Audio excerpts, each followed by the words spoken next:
Hello and welcome to another Saturday night stack chat with me, the Stack Collector, in association with Stackers Social, who have just hit 2,500 members today. It's absolutely fantastic. We got there just before the live stream started. So, as I say, in association with Stackers Social, it literally is the only place to be when it comes to talking about all things shiny and round.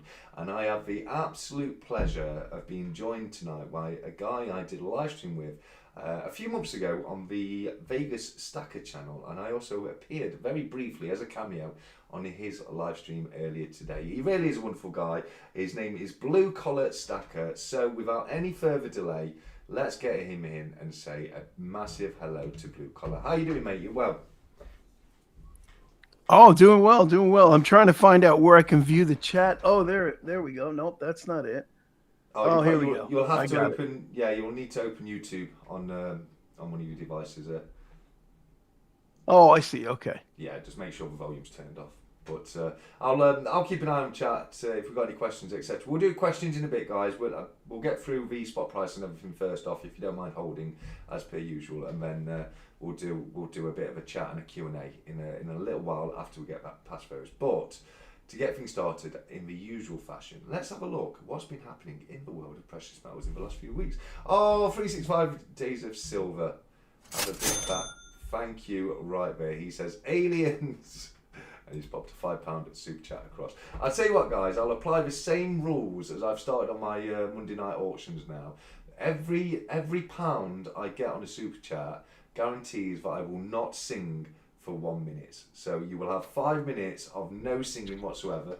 After that, you know me, anything goes. So just bear that in mind. But let's have a look at the spot prices this week, because gold, we can see, has gone from £3,106.73 this time last week to £3,189.90 this week, which is an increase of £83.17 or 2.68%. On the dollar, it's gone from $4,066.70 up to $4,219.92, which is an increase of $153.22 or 3.77%. Silver on the pound has gone from £38.27 up to £41.83, and on the dollar it's gone from $50.16 up to $57.36, which is an increase on the pound of £3.56 or 9.3%, and on the dollar it's £7.20 or $7.20, should I say, or 14.35%. I should be really careful tonight as I have an American on the live stream with me. But platinum, to end things off, we can see has gone from £1,170.81 last week to £1,273.76 this week, which is an increase of £102.95 or 8.79%. On the dollar, it's gone from $1,532.76 up to $1,683.71, which is an increase of $150.95 or 9.85%. There you go, guys. I didn't butcher that too badly. But what are your thoughts on that, mate? What a week for all of the precious metals, gold, silver, and platinum of last week. Yeah, I mean, silver's crazy, right? Silver was up almost 6%. They say it was due to some problems with the LBMA and the COMEX. The rumor is that there's not enough silver to fulfill contracts coming up. Yeah. So that's going to put a little kink in the markets. Yes, yeah. One of the things that is causing the hikes in silver, particularly this week, is, like you say, we are continuing to see structural deficits in silver, which is something I've been banging on about it for the last few months, guys, and this is going to play quite heavily in the price of silver going forwards. Now, of course, there will be ups and downs. You always get the peaks and troughs, but whilst ever we continue to see structural deficit in silver across all the industries, medical industry, bullion industry, and other industries as well, it does indicate that silver, I think, is going to continue to go up over the next few years. What are your thoughts on that, mate? Just the amount of silver that's being used nowadays compared to what was in the past. Well, we've been at a deficit, they say, for the last 5 years, right? This will be the sixth. So it's Yeah. basically we're near enough in December, so you can say 6 years now, basically. You know what I mean? But yeah, this will be the Right. Yeah, we're getting six there, year. right? Yeah, So that's not a good thing. All the new technologies require silver. yeah, Solar panels, EVs. The demand is only going to keep going up. I mean, if we have recessions, that might bring it down a little bit. But I think central banks are starting to get into the mix as well. yeah. Russians are buying silver. Indians have always been buying silver. Yes, yeah, yeah, absolutely. So And the Russians as well. uh, It's important to point out the Russians are buying physical silver. You know, they're actually yeah, buying yeah, the product itself. Whereas you've got other banks like the Saudi bank, they're investing more in ETFs. So they're looking at silver more on the investment side of things. Whereas I think Russia's like kind of seeing early that if we don't start stockpiling these materials now, it's not just a value thing. If we don't have the actual raw material, we can't make all these solar panels, we can't make all these electric vehicles, we can't make all these components for all these different missiles and all these different uses that we have for silver. That is increasing over time. So yeah, I mean, definitely we are seeing that central banks buying more and more silver. I mean, banks have always done gold. You know, it's always been a great investment, and we've always seen major banks invest in gold across the world. But we're definitely seeing a hike in the amount of governments and central banks that are investing in silver for sure. yeah. I mean, the gold market is what, about 30x the silver market as far Yeah, as market cap goes. So you can always expect gold is going to lead the way, but they say every bull market has a silver ceiling, right? So yeah, yeah, um, silver has a long way to run. The GSR is now just getting into the mid 70s. I'm thinking, and I've been saying it out loud, that I think it's going to go to the 40s. mm, yeah. No, So I'm yeah. I'm fully expecting triple digit silver. I am saying this as well. I predict over the next few years, I'm not saying overnight, but certainly over the next few years, we are going to see that tightening up, that GSR. And, you know, you'll see a lot more silver to gold in that ratio. And again, that's because of the deficits we're seeing across all these different industries. I absolutely agree with that. I think gold has always been, like you say, gold's always been the gold standard when it comes to investment. So I'm looking at gold as I always have done. You know, it's a good investment. It is a good investment. It's as good as it ever has been. I'm looking at silver a lot differently now as an investment, and I'm looking. It's piqued my interest. You know, whereas before silver was a fantastic thing to stack. It would at least, you know, retain the value of your money. You weren't going to be looking to lose that value in line with inflation, like as you would do if you kept it in the bank. So it was a great secure of wealth / hedge against inflation. But I'm now seeing it as more of an actual proper investment. You know, the world is changing, the way we use silver is changing, and I think over the next few years we are going to see continued hikes like we have done recently for sure. And again, guys, that's not, you know, I'm not saying tomorrow night silver's going to shoot the moon. It's something that I think is going to happen over a period of time, but I think silver is one to look out for going forward. What are your thoughts on that, buddy? Yeah, I look at silver as like super fractional gold, right? It's like for me, it's a savings account for gold. Yeah. So I'm Yes. just going Yeah. to keep stacking silver. I'm going to keep laying on heavy on the silver. And when the GSR gets to a point that I think it's bottoming out, I'll start trading over to gold. Yeah.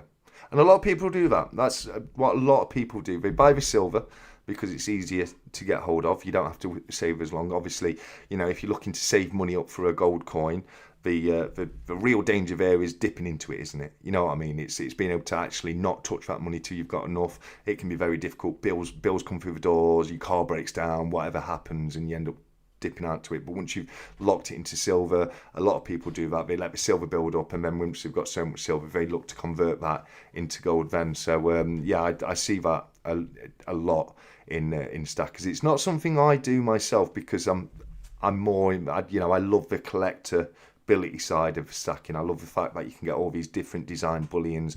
You can get rounds, coins, bars. We're seeing more and more of, you know, this kind of stuff here, which is more kind of like silver. I consider it as collectible silver art, really. You know what I mean?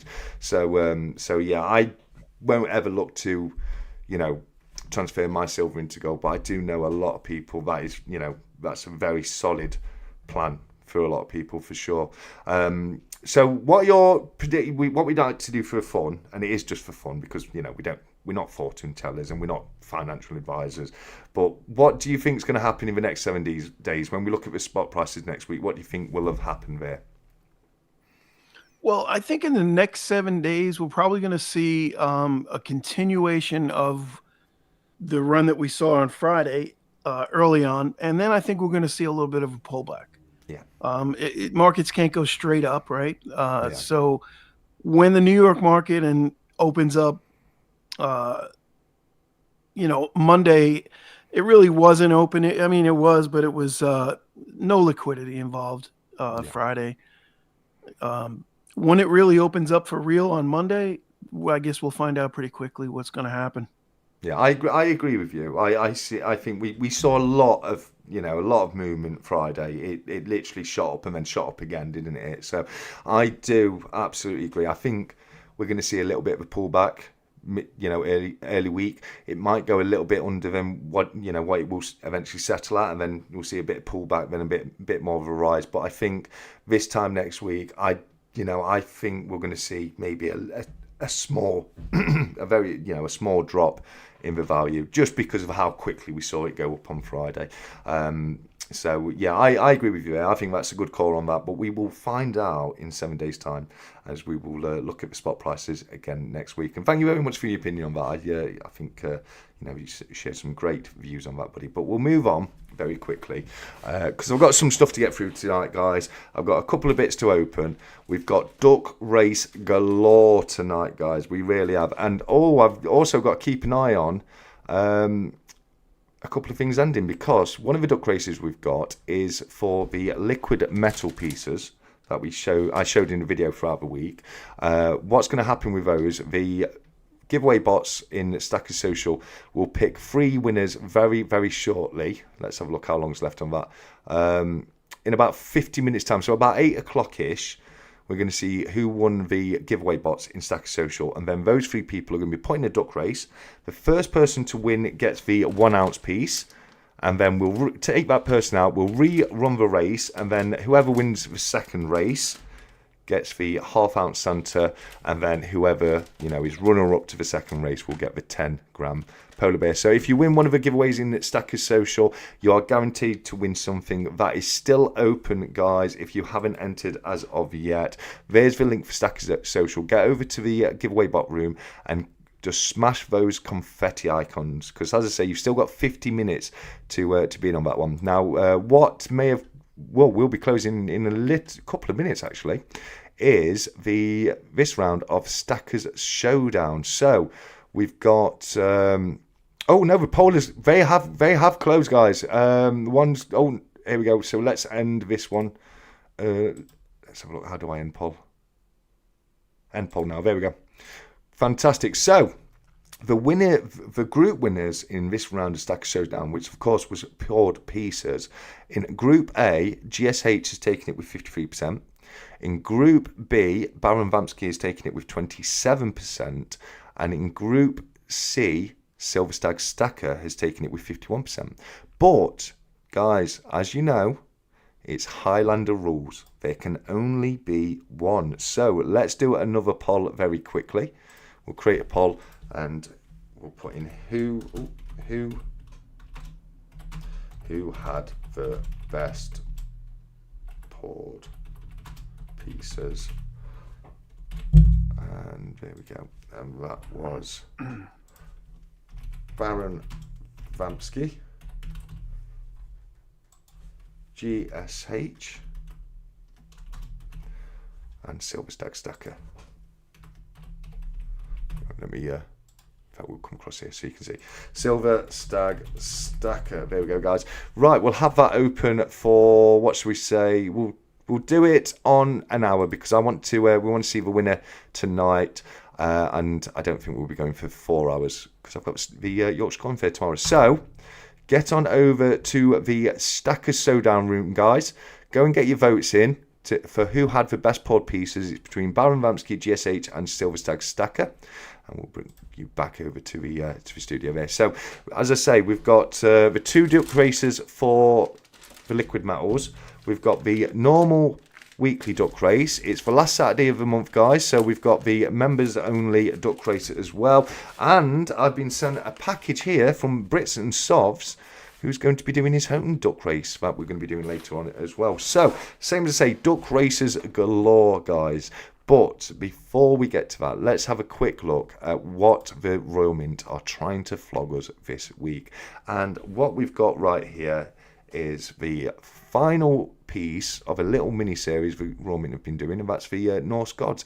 I predict if this has done well as it appears, they will expand it and maybe do more Norse Gods in the future. But in this one, we started off as Odin, then we had Thor, and now we've got Loki with the Loki bar right here. You will notice that it's £58.78 plus VAT. I purchased it for myself because I've got the Royal Mint ones with the box, and it was £67.50, guys. 67 quid for a single ounce of silver.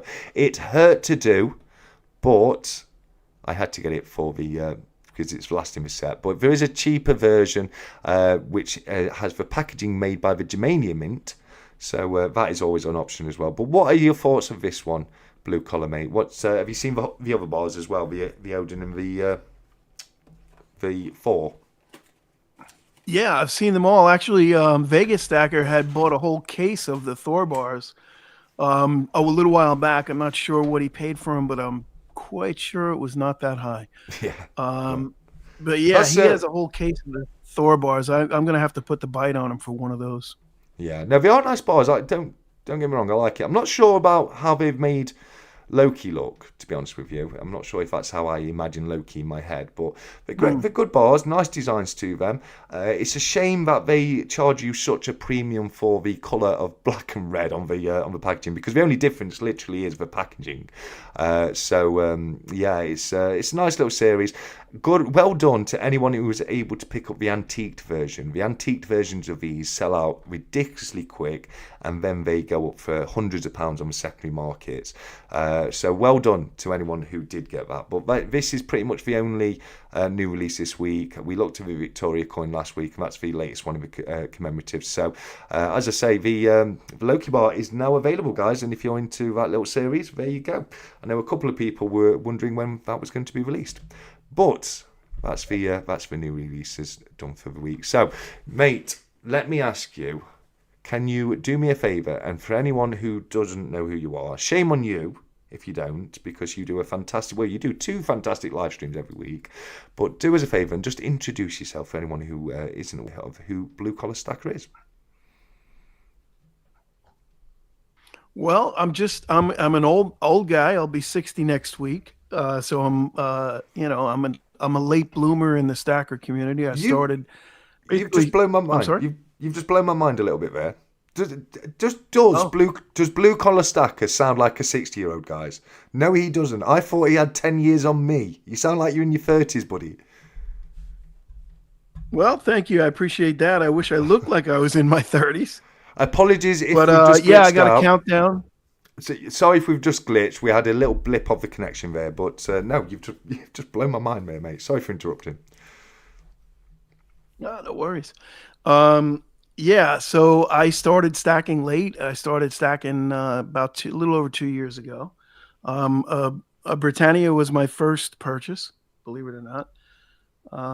First coins I bought. I've been just stacking hard, really, for the last just over 2 years now. And more or less, I did it as a hedge against inflation to start with. But I've just gotten bitten by the bug, and like you alluded to earlier, silver is so much fun. There's so much variety and so much available that I've just gotten, bitten by the bug. That's what I would say. Yeah. And put just quite a bit of silver away. Sorry, BSC. I just need to interrupt very quickly because we've just had a news bomb drop in the chat there. Queen Nessie is 57 years young tomorrow, guys. So let's just say a massive happy birthday to Queen Nessie. She joins us every single week. She's the only reason I sing on these, because she just begs me to sing so much. I have to give way and do a little jaunty for her. But Nessie, here's a little one just for you. Happy birthday to you. Happy birthday to you. Happy birthday, Queen Nessie. Happy birthday to you. There we go. Sorry about that, buddy. Do apologize. No worries. That's great. Happy birthday, Nessie. Absolutely. Yeah, she's a great gal. She's from Scotland, and she's very supportive to community. She's here every single week. She hates my singing, but it does make. I love her live stream. She's the only person I know that can live stream for 9 hours straight. Well, 24 hours straight, mate. You know what I mean? Oh, but she's on a consistent basis. Yeah. No, I did. No, I used to do a regular 6 hours, but then I had to reel it in a little bit. It was just killing me to do 6 hours. But no, Nessie, fantastic live stream. She does a lot on TikTok as well. And if you haven't checked out her channel, do go over and check it out. She's a wonderful, wonderful lady. She really is. But you were telling us he's 60. He's 60 soon, I think you said. Next week, Wednesday, I'll be 60. So here we go. Same to you. Happy birthday to you. Happy birthday to you. Happy birthday, blue collar stacker. Happy birthday to you. There we go. You've been Thank you.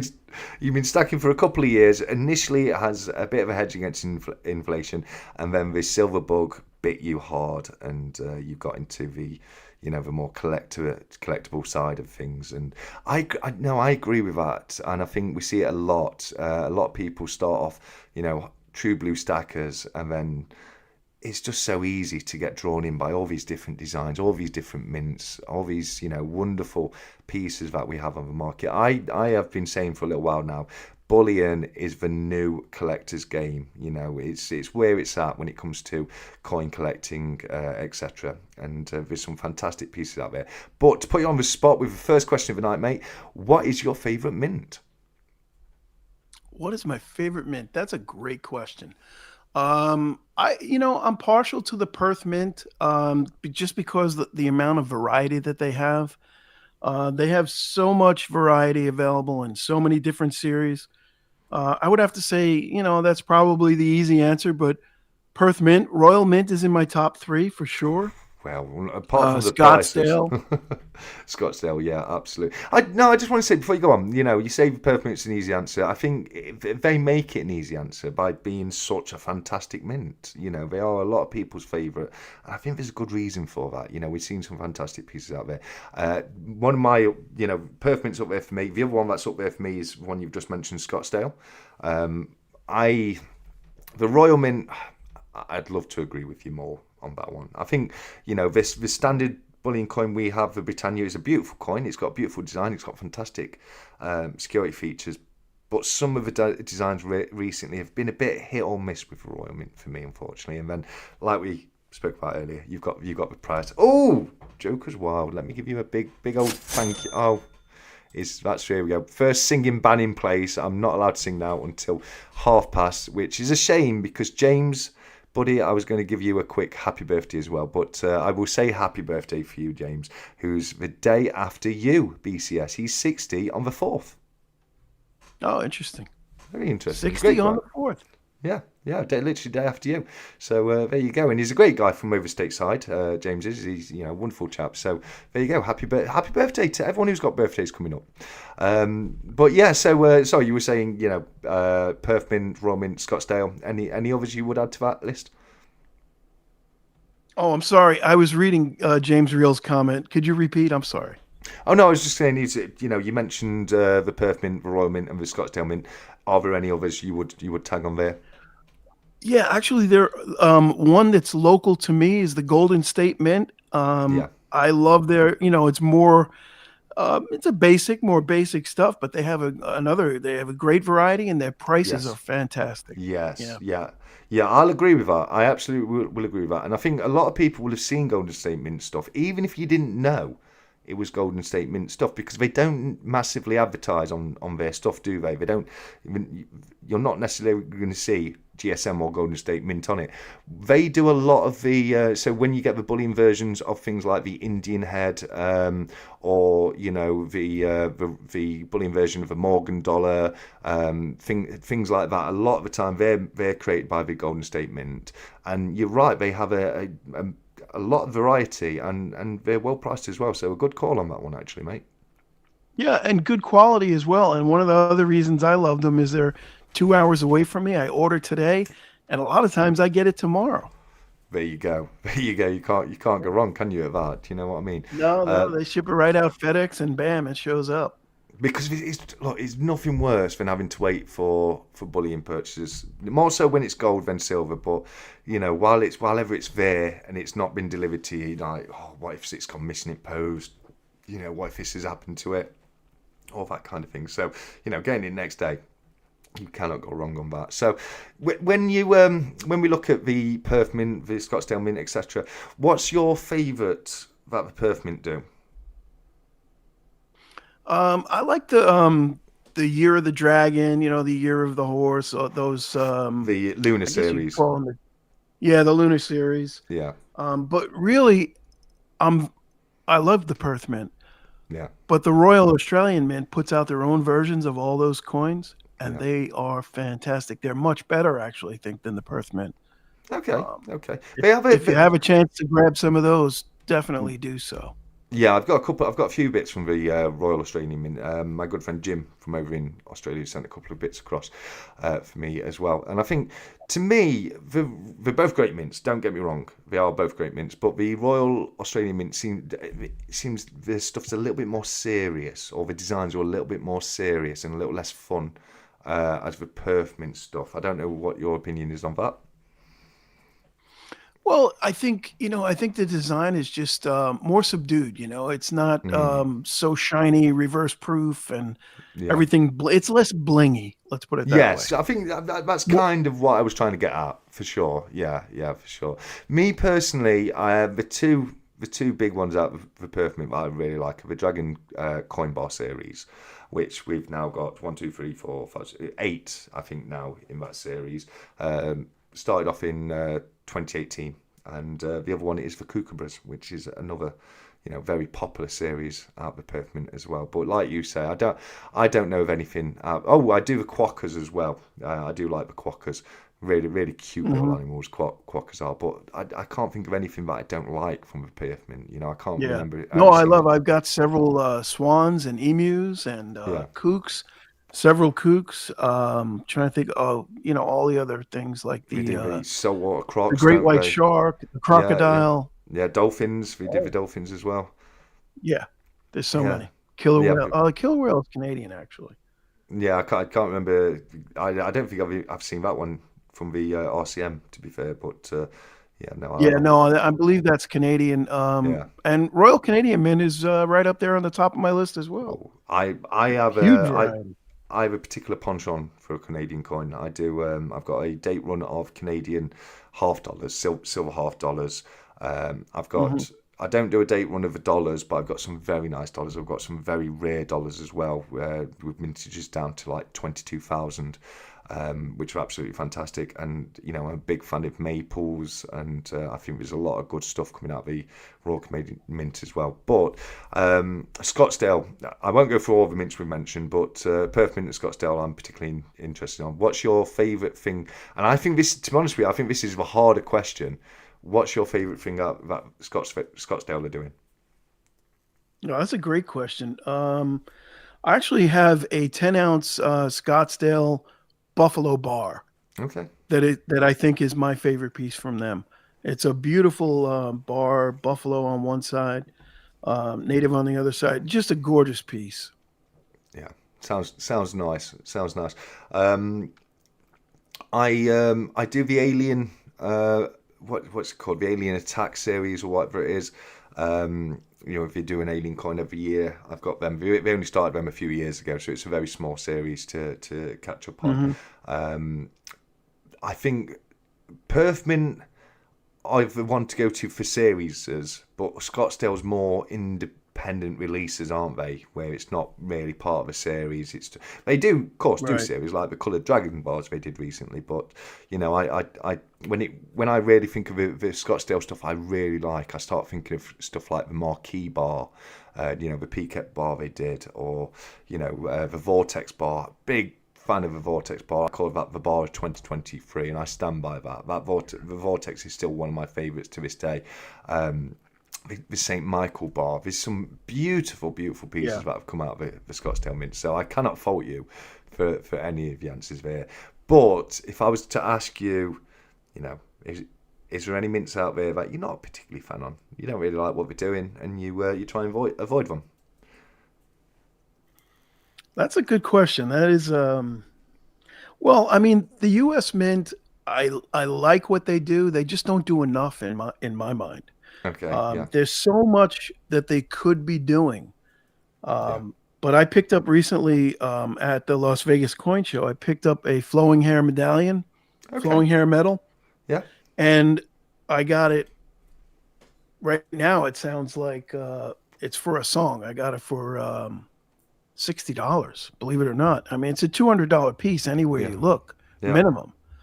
And the gentleman had it in there, and he said, look, I don't have a price on this, but does 60 sound okay? And nice. I felt kind of guilty saying yes, but at the moment I couldn't help myself. I was like, yeah, sounds fair to me.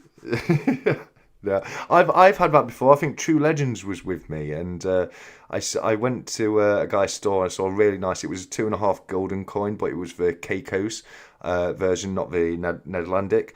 It was the Netherlandic, but it was done for 𝗂𝗂𝘀, and it was like a 1-year release only. They only ever did 200,000 of them. 60,000 of them got melted anyway, and he didn't have a price on it. And it's in pristine. I mean, literally, it looks like it's just come off the production line. It's in uncirculated condition. And I said around to him and said, how much do you want for it? He says 25 quid. I bit his hand off. Bit his hand off. And he's like, you know, you could tell as soon as I said yes, you saw that the cogs twisting and a little drop. And he's like, what have I just done to myself here?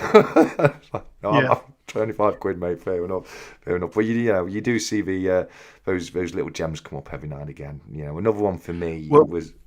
Go on. No, I was going to say this particular gentleman, I had picked out a 96 O Morgan, which if anybody knows, that's a semi-key date. And he said you can have it for melt, which melt that day was 41. And then I said, all right, so for the flowing hair and the Morgan, I owe you 101. And I reach in my pocket. He goes, just make it 100. Just go and I felt it in my stomach. I was like, oh no, don't do that to me. Please don't make me feel any worse. Do it to me as much as you want, sellers out there. Do it to me. I'm happy to take one for the team, guys. Don't worry. I will not have any of you lot feeling guilty. I will take that for you all. No, fantastic. Listen, we've all paid up, so you can't, listen. We've all paid up for stuff that we wanted and we probably shouldn't have. Yeah. Thankfully, the market has corrected for all of those mistakes. Yeah. Well, nah. I've still got a couple. I've still got a couple hanging up there waiting. But unless it was last week, but yeah, no, and well, to be honest with you, I mean, a lot of the more premium stuff is I've kind of gone onto that recently, but I'm not buying it because of the silver content of it. I'm buying it as a collectible piece that I like. You know what I mean? So when I'm paying hundreds of pounds per ounce, it's not because I think I'm going to be able to take it in and scrap it in and get any kind of value for it. But I just love the collectibles myself. What your stacking approach? Where are you? Do you like what you guys call junk silver? Do you stick just to bullion, or do you like the odd high premium collectible as well? Yeah, I mean, I started out as just pure weight stacking, kilo bars, 10-ounce bars, 5-ounce bars, bullion coins like Britannia's, U.S. Mint, Maples, those kind of things. I started out with just pure weight, and then of course 90%, and then my stack started getting fat, as I like to say. Nice. It started getting wider and wider and more diverse. And I started buying one-off pieces as the price went up. I wasn't buying tubes anymore. I'm buying 1, 2, 3, 4 pieces here and there. Yeah. So the stack is very wide, very diverse. And I need to do something about that. I need to thin it down. thin the herd a little bit. Yeah. But lately, I've been getting into more and more into slab coins, Okay. and I feel like the bargains are there because the silver inside the slab coin has doubled, but yet the premiums haven't come up. No, that's So yeah. So this is true over here as well, and it's one thing that has made more premium silver a lot more desirable in recent months because, like you say, where you've seen that silver, the silver price go up, the things that are bought and sold more in line with the intrinsic value of the silver, they've gone up with it. But the high premium things, even it could be, a nice old pre-decimal piece, or something like that right there. Something, you're right. The premiums didn't go up the same amount, did they? They were kind of more absorbed within the premium that was already there. So yeah, I absolutely saw that happening over here as well. yeah, a lot of the slab pieces that I pick up now, I'm actually getting them close to melt. There you go. And I mean, that to me, that's a no-lose situation. I think those prices are going to catch up, but slowly they're going to keep going up. Yeah. Whereas the bullion prices may level off, may even come back a little bit. Yeah. But once those custom pieces, those slab pieces go up, they won't come down as fast. No, you're right. So I think it's a buying opportunity right now for them. It absolutely is. It's something I've been thinking about. It was either yesterday or today. It popped into my head. I've got a shop in the town centre where I am, and I don't buy much there. In the past, I haven't bought much there at all because his prices were a bit high. But he's got all these different albums with all these different prices in them, and I thought to myself, there's no way he's gone through all of those albums adjusting all the costs. There's just no way he's done that. So I reckon a lot of those prices are going to be the same as what they were a few months ago, which, although they were a bit high back then, bargain now. So it's the kind of thing I'm looking at to go out and try and get some decent coins. And you definitely saw that at the beginning at places like the fairs. Unfortunately, a lot of the sellers at places like coin fairs and things like that, they knew what they were doing, and they were putting the prices up month by month as the price did go up. But you're absolutely right. Things that had a bit more of a premium in the past for a little while there at least, have become a lot more affordable. And same as I say, I'll let people know how I get on when I go down and have a flick through those albums. But he's just got the ones I'm on about, the big thick albums, and each page has got plastic sleeves, and he's got about 20 items per page, and he's got about 100 of those albums. So I'll see how I get on with that. But yeah, no, that's a very, very good call on that. So I mean, we've kind of touched on what your plan is. It's just to one day convert that silver into gold. Is that right? Yeah, I mean, certain pieces I'll always keep, certain collectible pieces, certain sentimental value pieces, friends and family have given me, I've gotten from community members.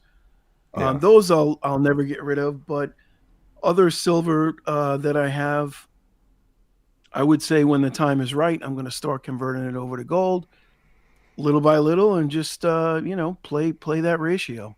That's my plan anyway.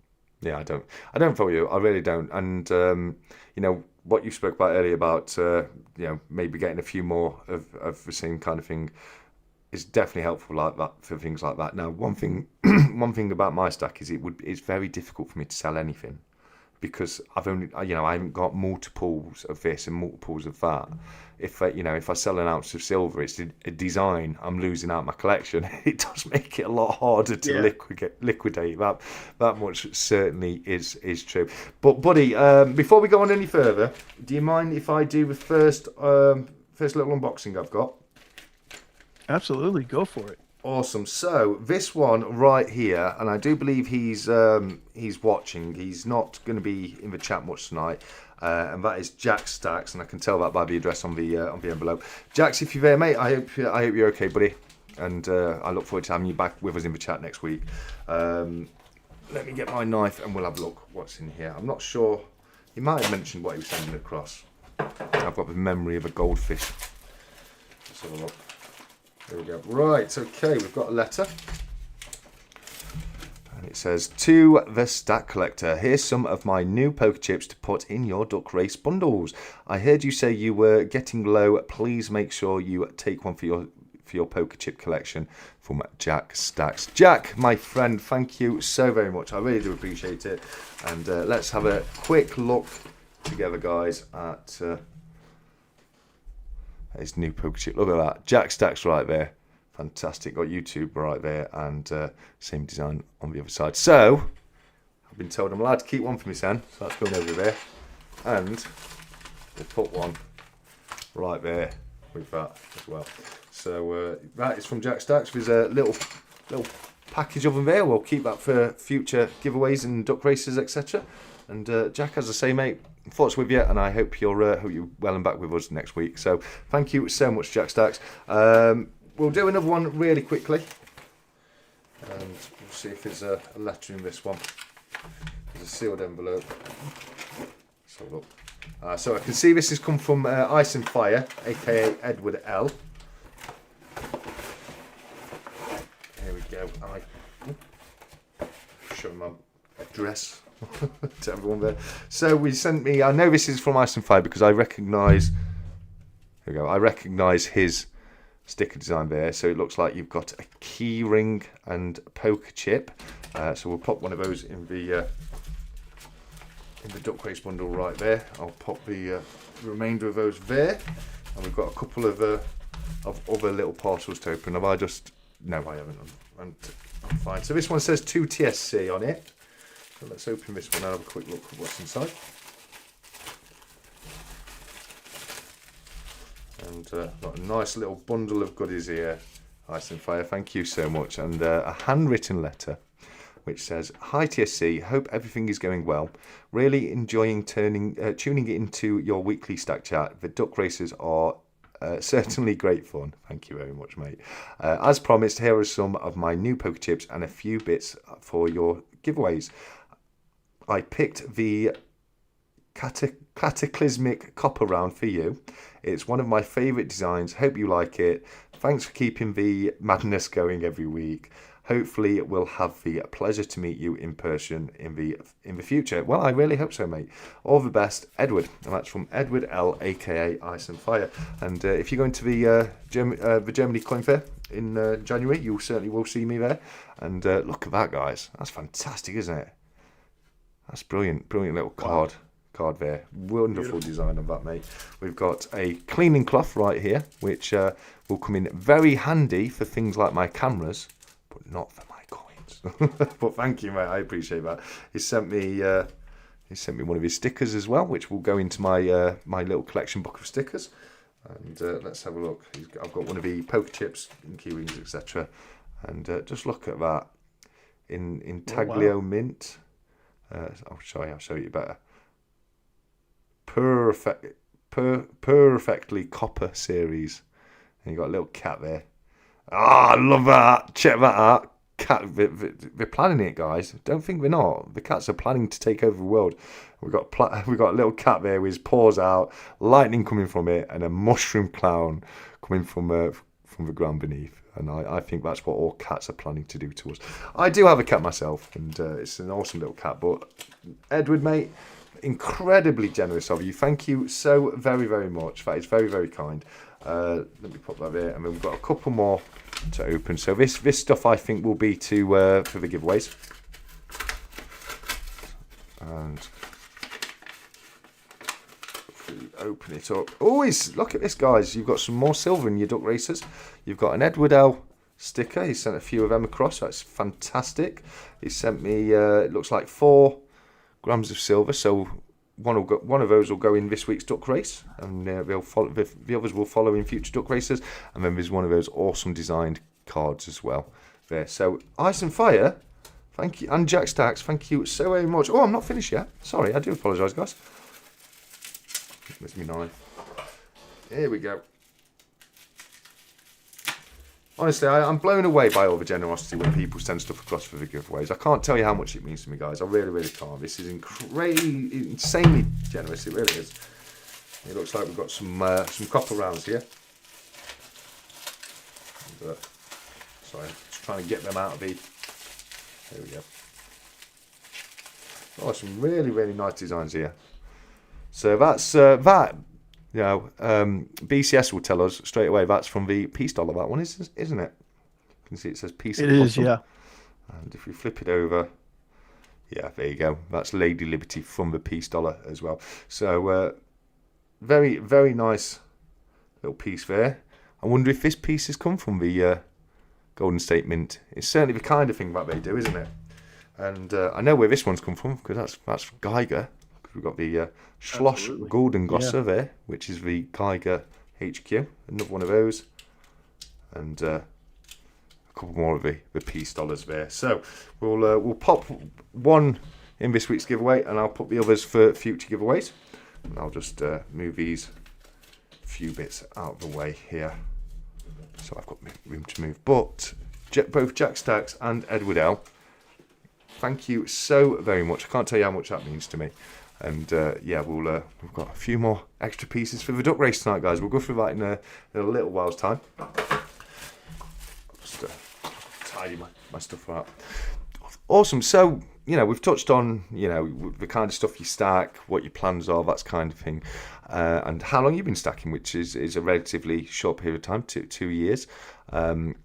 What was it that led to that decision? Was it just you, a bit like me, you start getting to an age where you start thinking, I want to start having more, you know, stacked away kind of thing, or was it something else? Well, I mean, I've always been a coin collector since before I was 10 years old. I think I got my first collectible coin when I was 8, on my 8th birthday. As a matter of fact, my father gave it to me. I still have it to this day. What is it? It's an Eisenhower silver dollar. Okay, yeah, very. Yeah, got it on the. It was actually, we had moved, and we had changed schools, so naturally I was, you know, a little nervous going to school that day. And he offered up a silver dollar if I got through the day and, you know, made it, which obviously I did. And so, yeah, he gave me that silver dollar and had it ever since. Had it almost 52 years now. That is a fantastic story. That's super cool. Yeah. And a bit like me, I was collecting coins my whole life, really, but it's kind of similar. Mine's a little black tin. I've shown it on the channel before when I used to go through it. It's had a load of my dad's old coins in because he was a bit of a coin collector, and I used to just, as a small child, I'd empty it out and just imagine it were real treasure, you know, from all these hundreds of years ago, etc. And then got into the coin collecting, and then you know, a few years ago started getting more into the silver side of things, and then came across bullion and took it from there, really. But what was it that inspired you to start up your channel? That's you know, just I had always been watching other YouTubers for the last 10 years or so. I think my initial date on my YouTube account was somewhere in 2012, and I've always been interested in stacking channels, just never took the initiative to start. And once I did start stacking, of course, my initial thought was, hey, this could be an easy way to make money and, you know, get some money for medals, which obviously we figured out that that's not really that viable unless you're very, very popular. For me, it has been, yeah. I shocked somebody the other day. I shocked somebody the other day because they were wondering how much I make per video, and I let them know it's about 25 pence. Mm-hmm. Which is genuinely true. I mean, I think I've made less than $100 since I've been monetized, but you know, that's you get out what you put into it. If I did videos 3 days a week and put a little bit more time into it, I'm sure I would do well. Yeah. But you know, life gets in the way. Yeah, no, for sure.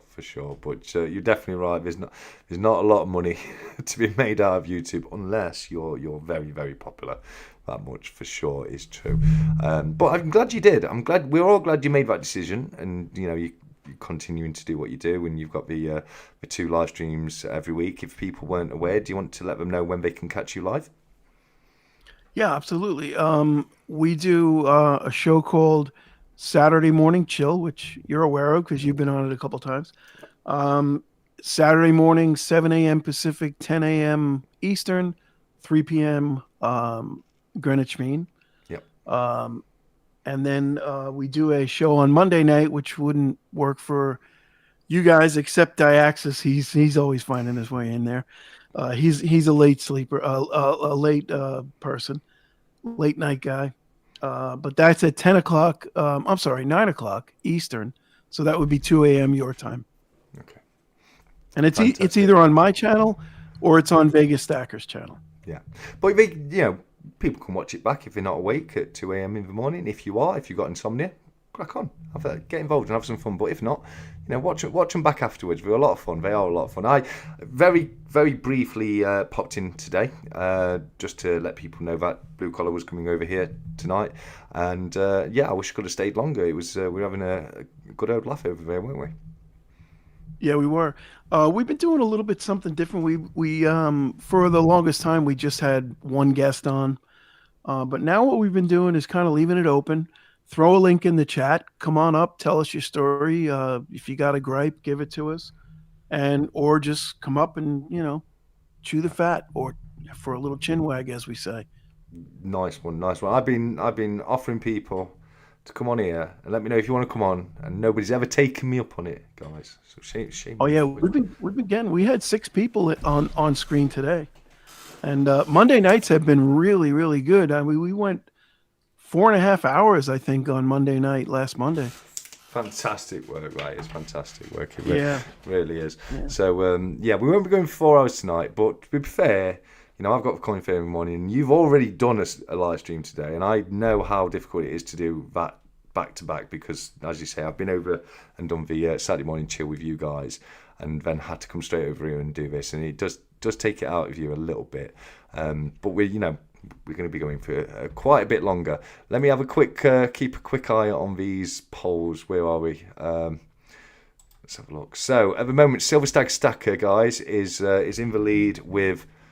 Oh, there we go. Silver Stag Stacker is in the lead with 45% of the vote. 𝗵𝗵𝗁 is behind with 18%. So 22 minutes left on that, guys. Do get involved, get voting, and we'll find out who wins that in a little while's time. But if we go over to the giveaway bot, let's have a look. We've got 10 minutes left on that one, guys, and then we'll be able to do the first duck race of the evening, which will be to determine who's taking home which of these fantastic liquid metals pieces that we've got up for grabs in Stackers Social. I say to people all the time, it's really worth getting involved. We do giveaways all the time in there. So many generous people in the community putting things up for giveaway, etc. And you still got 10 minutes left to enter, and then we're going to find out who wins which piece live via a duck race. A lot of fun on that one. We've got after we've done that, slightly after we've done that, we'll do the. In fact, whilst we wait back 10 minutes, I'm going to open the Brits and Sovs bundle, if that's okay with you, Blue Collar Stacker, and we'll have a look what's up for grabs in that one. So this one, guys, is Brits and Sovs. He sent me the list of people that are entered into this one. He asked if I'd be kind enough to run the giveaway for him. I said it was no problem at all. Always happy to help where I can. So we'll just get the package open and we'll have a quick look at what he sent across for one of the other giveaways tonight. So here we go, guys. We've got a letter here. I always like Brits and Sov's letter. Always starts in the same way. Oi, you shiny silver magpies. Just wanted to drop you a proper thank you for hosting the giveaway. Absolute legend. Always appreciate the time and effort you put in. That's enough now. Inside this parcel here, there are 2 separate giveaway bundles. So here's the score. Bundle 1 is the Jigsaw Yankee round that's been chopped up by the coin cutter. That's the one for the weekly duck race. Number 2 is for the poker chip and sticker giveaway for all the legends who sent me their personal chips and stickers. Now, mate, don't go getting them mixed up. if a wrong shiny goes to a wrong winner, I'll never hear the end of it. You'll be forever known as 2 Bundle TSC. 2 Bundle TSC. No pressure though. Stack high, stay golden, East End Dave. Well, guys, as you know, like, I never make errors. I never, ever have made a mistake, ever. You know, it's not like I'm responsible for the social stackers coin or anything like that. So if anyone could make that mistake, it absolutely is me. You're not wrong here. Hold on, I'm dropping stuff. So this right here, this is the coin cutter coin. And we do love the coin cutter. Introduced by 𝗀𝗺𝗺𝗃 into the community. I think he was the first person to show some of the coin cutters work on his channel. Fantastic guy, 𝗀𝗺𝗺𝗃. Hoping to have him back on the channel soon. It's been too long since we've had him in. So we've got a coin cutter sticker right there. We've got a coin cutter Yankee stacking round right there. Absolutely fantastic work. And then you've also got the coin cutter poker chip right there. So guys, I need your input. So let me do a quick poll. Because what we need to know is, do we do this as 2 giveaways or 1? So what I can do is I can add these until to the duck race bundle we've already got, or we can do it as a separate duck race bundle and you can have yet another duck race for the night. So let me know. There's your poll. Let me know what you guys want on that one, and we'll do it whatever way you guys want. And we'll have a look at the what's in the other. Oh, in fact, where are we? Don't get them mixed up. They're open, mate. But, Dave, they're open. Things can fall out and go in other packages. I don't know. He set me up, guys. He set me up. Which one is yeah? The one that says yes. It's yes and no, mate.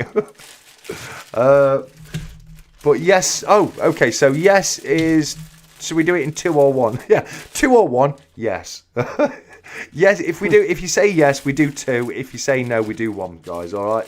Feel free to change it if you want to. Right then. So right. Okay. What's in this one?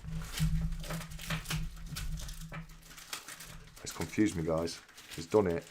Don't take a lot to confuse OTSC. Right, I've got 2 identical bundles here.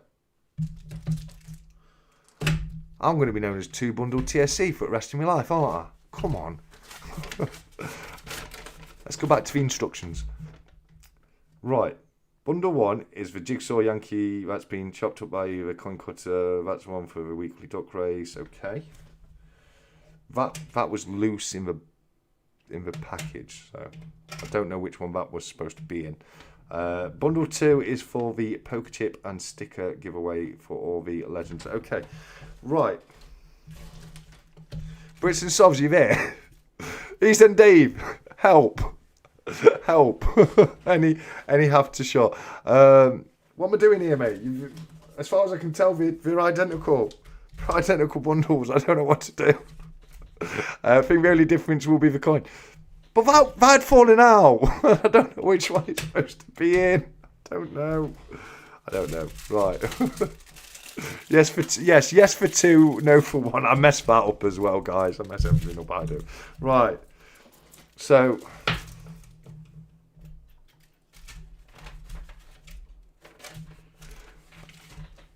Hi, my name is 2 Bundle TSC. Pleased to meet you all.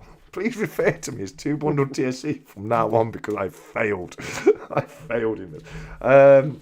Okay, so 2 fantastic bundles. 2 fantastic bundles here.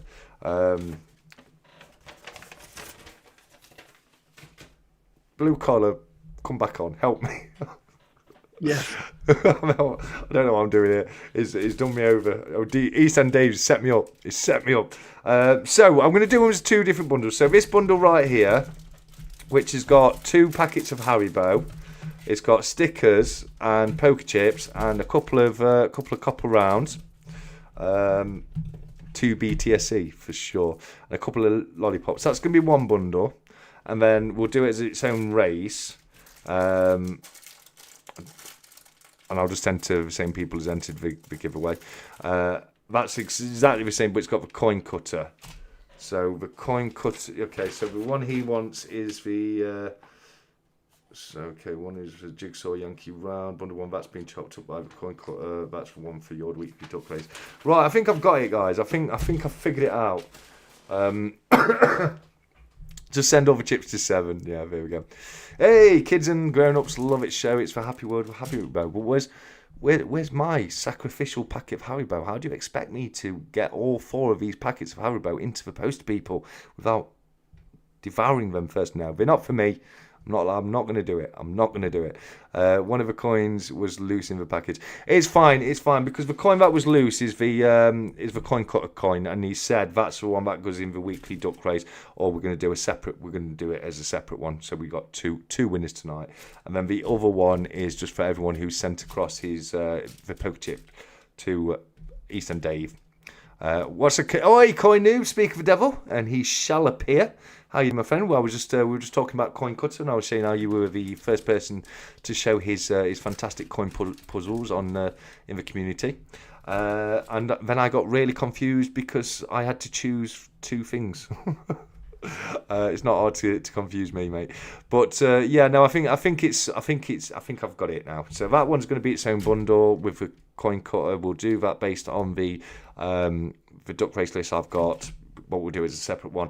This one here is for one to say thank you for the poker chips, and that's the one that I've got to do for the list that he's provided me with. So there we go. We've done. I think I've figured it out. Where are we? 53 seconds, guys. 53. No, I wasn't confused at all. I was just drawing out the exact amount of time that we needed to. Dragged him into the community, kicking and screaming. Love his work. Yeah, we all do, mate. He does fantastic work. But in only a few seconds. In 24 seconds, we're going to know the first one. The first winner of the liquid metals. We don't know what they'll win yet, but we'll know what one of the people take home something from liquid metals tonight in 30. Oh, what? Oh, a go. All right. So Sandy Millington is our first winner.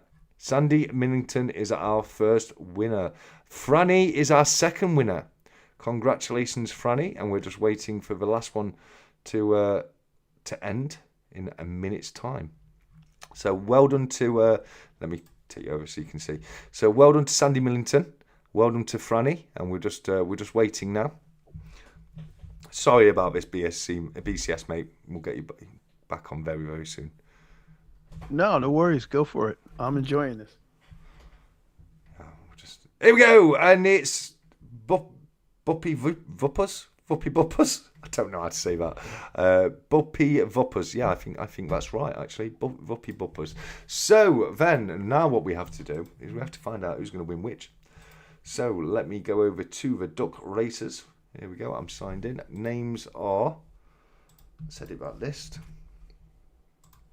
Here we go, guys. Right, so the first name to come out was Sandy Millington. Congratulations to you, Sandy, my friend. Oh, no, it's not doing what I wanted to do. I wanted it to type Sandy Millington. Here we go. Next one was Franny. And the last one was 𝗵𝗶𝗃𝗃. There we go. There we go. And congratulations to all 3 of you. We're going to find out who's going to take which piece home. Now, where were you? There we go. There you go. That's where you're supposed to be. Right then.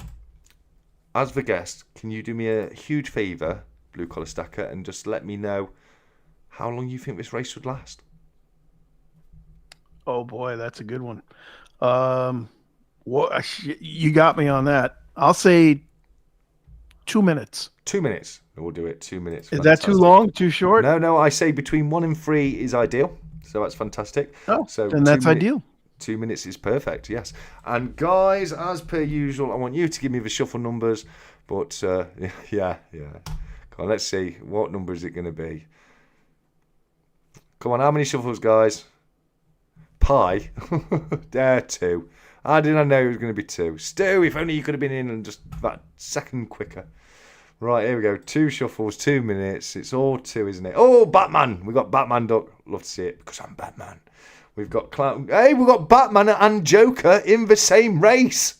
Loving it. And I guarantee if you flip that duck round, the other side of him would all be burnt up, just like Two-Face. It's a DC special tonight, guys.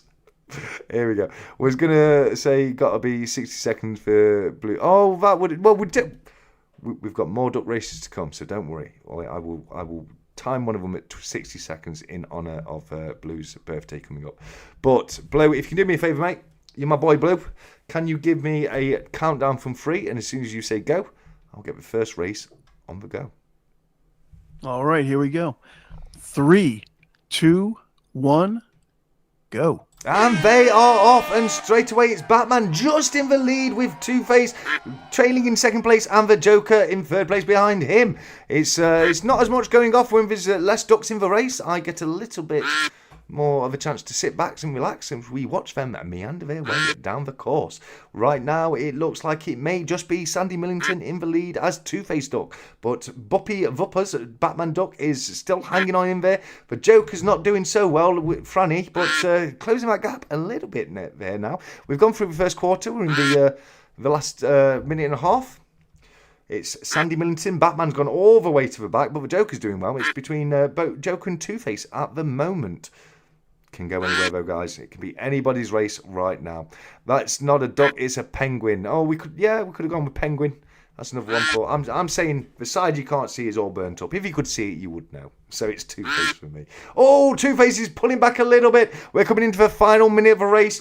58 seconds left on the timer, and it's now the Joker. Franny the Joker is in lead. 10-second races makes it a sprint. I do like this. We do sprints every now and again. They're a lot of fun. But it's now the Joker. Currently the Joker, 45 seconds left on the timer. The Joker is pulling back slightly there. Batman is looking a little bit frisky. Batman currently in second place with Two-Face in third. Still Franny the Joker in first place. We're coming into the final 30 seconds of the race now, guys. In another 10 seconds time, this is where it all changes. Far too early for the rigged comments, guys. I'm not having it. No. And we're coming into the final 20 seconds right now. Here we go. This is where it normally changes. And we've got the Joker and Batman pulling back, leaving Two-Face, Sandy Millington in the lead. He's only got to hold on for another 13 seconds. Can he do it? It can all change, though. It only takes a second for it to all flip round. Here we go. This is what I'm talking about. Batman has got a rocket up his bum, and he's storming to the front. It looks like it's going to be DC's hero, Batman, for the win. Batman, my friend, congratulations. You have just won yourself the 1 ounce Scary Snowman hand poured round by Liquid Metals. It's a beautiful piece. You get the COA, you get the Liquid Metals sticker, etc. You'll also be getting a Stack of Social sticker, a Stack Chat sticker, a Stack of Social poker chip, and a Stack Chat poker tip as well. So congratulations to you, 𝗵𝗵𝗆𝗃𝗃, or aka Batman. You have just taken home the 1 ounce piece. But what we're going to do is we're going to click on racing. Oh, here we go. Go back. Right, so we'll do it this way. We'll just take 𝗵𝗵𝗆𝗃𝗃 out of the race, leaving us with Sandy and Franny. How long do you reckon on this one, mate? Shall we do this one 60 seconds in honour of your birthday? Sounds great. 60 seconds. Let's do it. Awesome. I could have put it in as a minute, but there we go. 6 seconds will do just as well. And there we go. And guys, how do you do a giveaway on here? What if you want me to do run a duck race for you? Just send me a DM in Stack of Social, and I'm always happy to do duck races for people if you'd like me to do so. So yeah, just send me a DM and let me know what the deal is. Right, so now we've got Sandy Millington and Franny. I'm going to need one of you guys to 6 hours, please. Get out of here. Was that beyond? It was. How many shuffles this time, guys? Come on, not 2. For once. Just for a change, please. Not 2. Cyber Salmon, what you done to me? 10. I'll go with 10. 1, 2, 3, 4, 5, 6, 7, 8, 9, and 10. Superman! We're staying on the DC theme. We've obviously got Superman, and you can't see any hair on that duck's head, which tells me that is obviously Lex Luthor, the bald-headed villain of Superman, for sure. Right, Blue, if you can give me the countdown once again, we'll find out who wins the ½ ounce and who gets the 10-gram polar bear. All right, we got 1. I've got to wait till go. Oh, did I say go? I so. Oh, you cut out. There we go. Yeah, I counted it down. Maybe it wasn't on. Yeah, no, you kind of cut out just as you got to the end of it, so I probably didn't hear it. Yes, to enter it, the entry was in Stacker Social. Yeah, all you had to do. Oh, my computer's glitching a little bit. My connection's gone down. It's been a bit funny the last couple of days. Hopefully it'll come back. It's saying no data. We've got 0 kilobytes. Oh, why does it have to happen? Join the duck racers. Yeah, I know, mate. I know. I don't think any of you can hear me. It looks like it's coming back up very, very slowly and surely. Hopefully, it'll be back up by the time the race ends. This is shocking. I can just see my connection is dropping frames left, right, and centre. It's awful. I can only apologise, guys. If you can see what I could see, you would see that Sandy Mellington is currently in the lead. We're coming down to the final 10 seconds of the race. Oh, we've got good connection. At least we've got good connection for the end. Franny has just stormed away. It was Sandy just to the last minute, and Franny has taken it. Franny, well done to you, Franny. You are taking home the half-ounce Santa Claus paw, and Sandy Millington. Was it still working for you? Or you could hear me going mental. You've got the 10-gram piece. You'll also get the Stacker Social stickers and poker chips, and the Stack Chat sticker and poker chips as well. But congratulations to all 3 of you. Yeah, I could just see all my connection had completely dropped, and I was losing frames. And I was worried you guys won't be able to see what was happening. But congratulations to all 3 lucky winners there. Fantastic to see. But, Blue, I've got to ask you a question. Do you know what time it is, mate? Well, that's a loaded question, but 3:12 p.m. by me must be something else, though. What is it? It might be accurate, but it's not correct. Because, say it with me, guys, we all know it is time that I say, shut the duck up. There we go. There we go. Shut the duck up. Well done, BBA. Congrats, everyone. Congrats to the 3 lucky winners there. That was 𝗵𝗶𝗃𝗀𝗃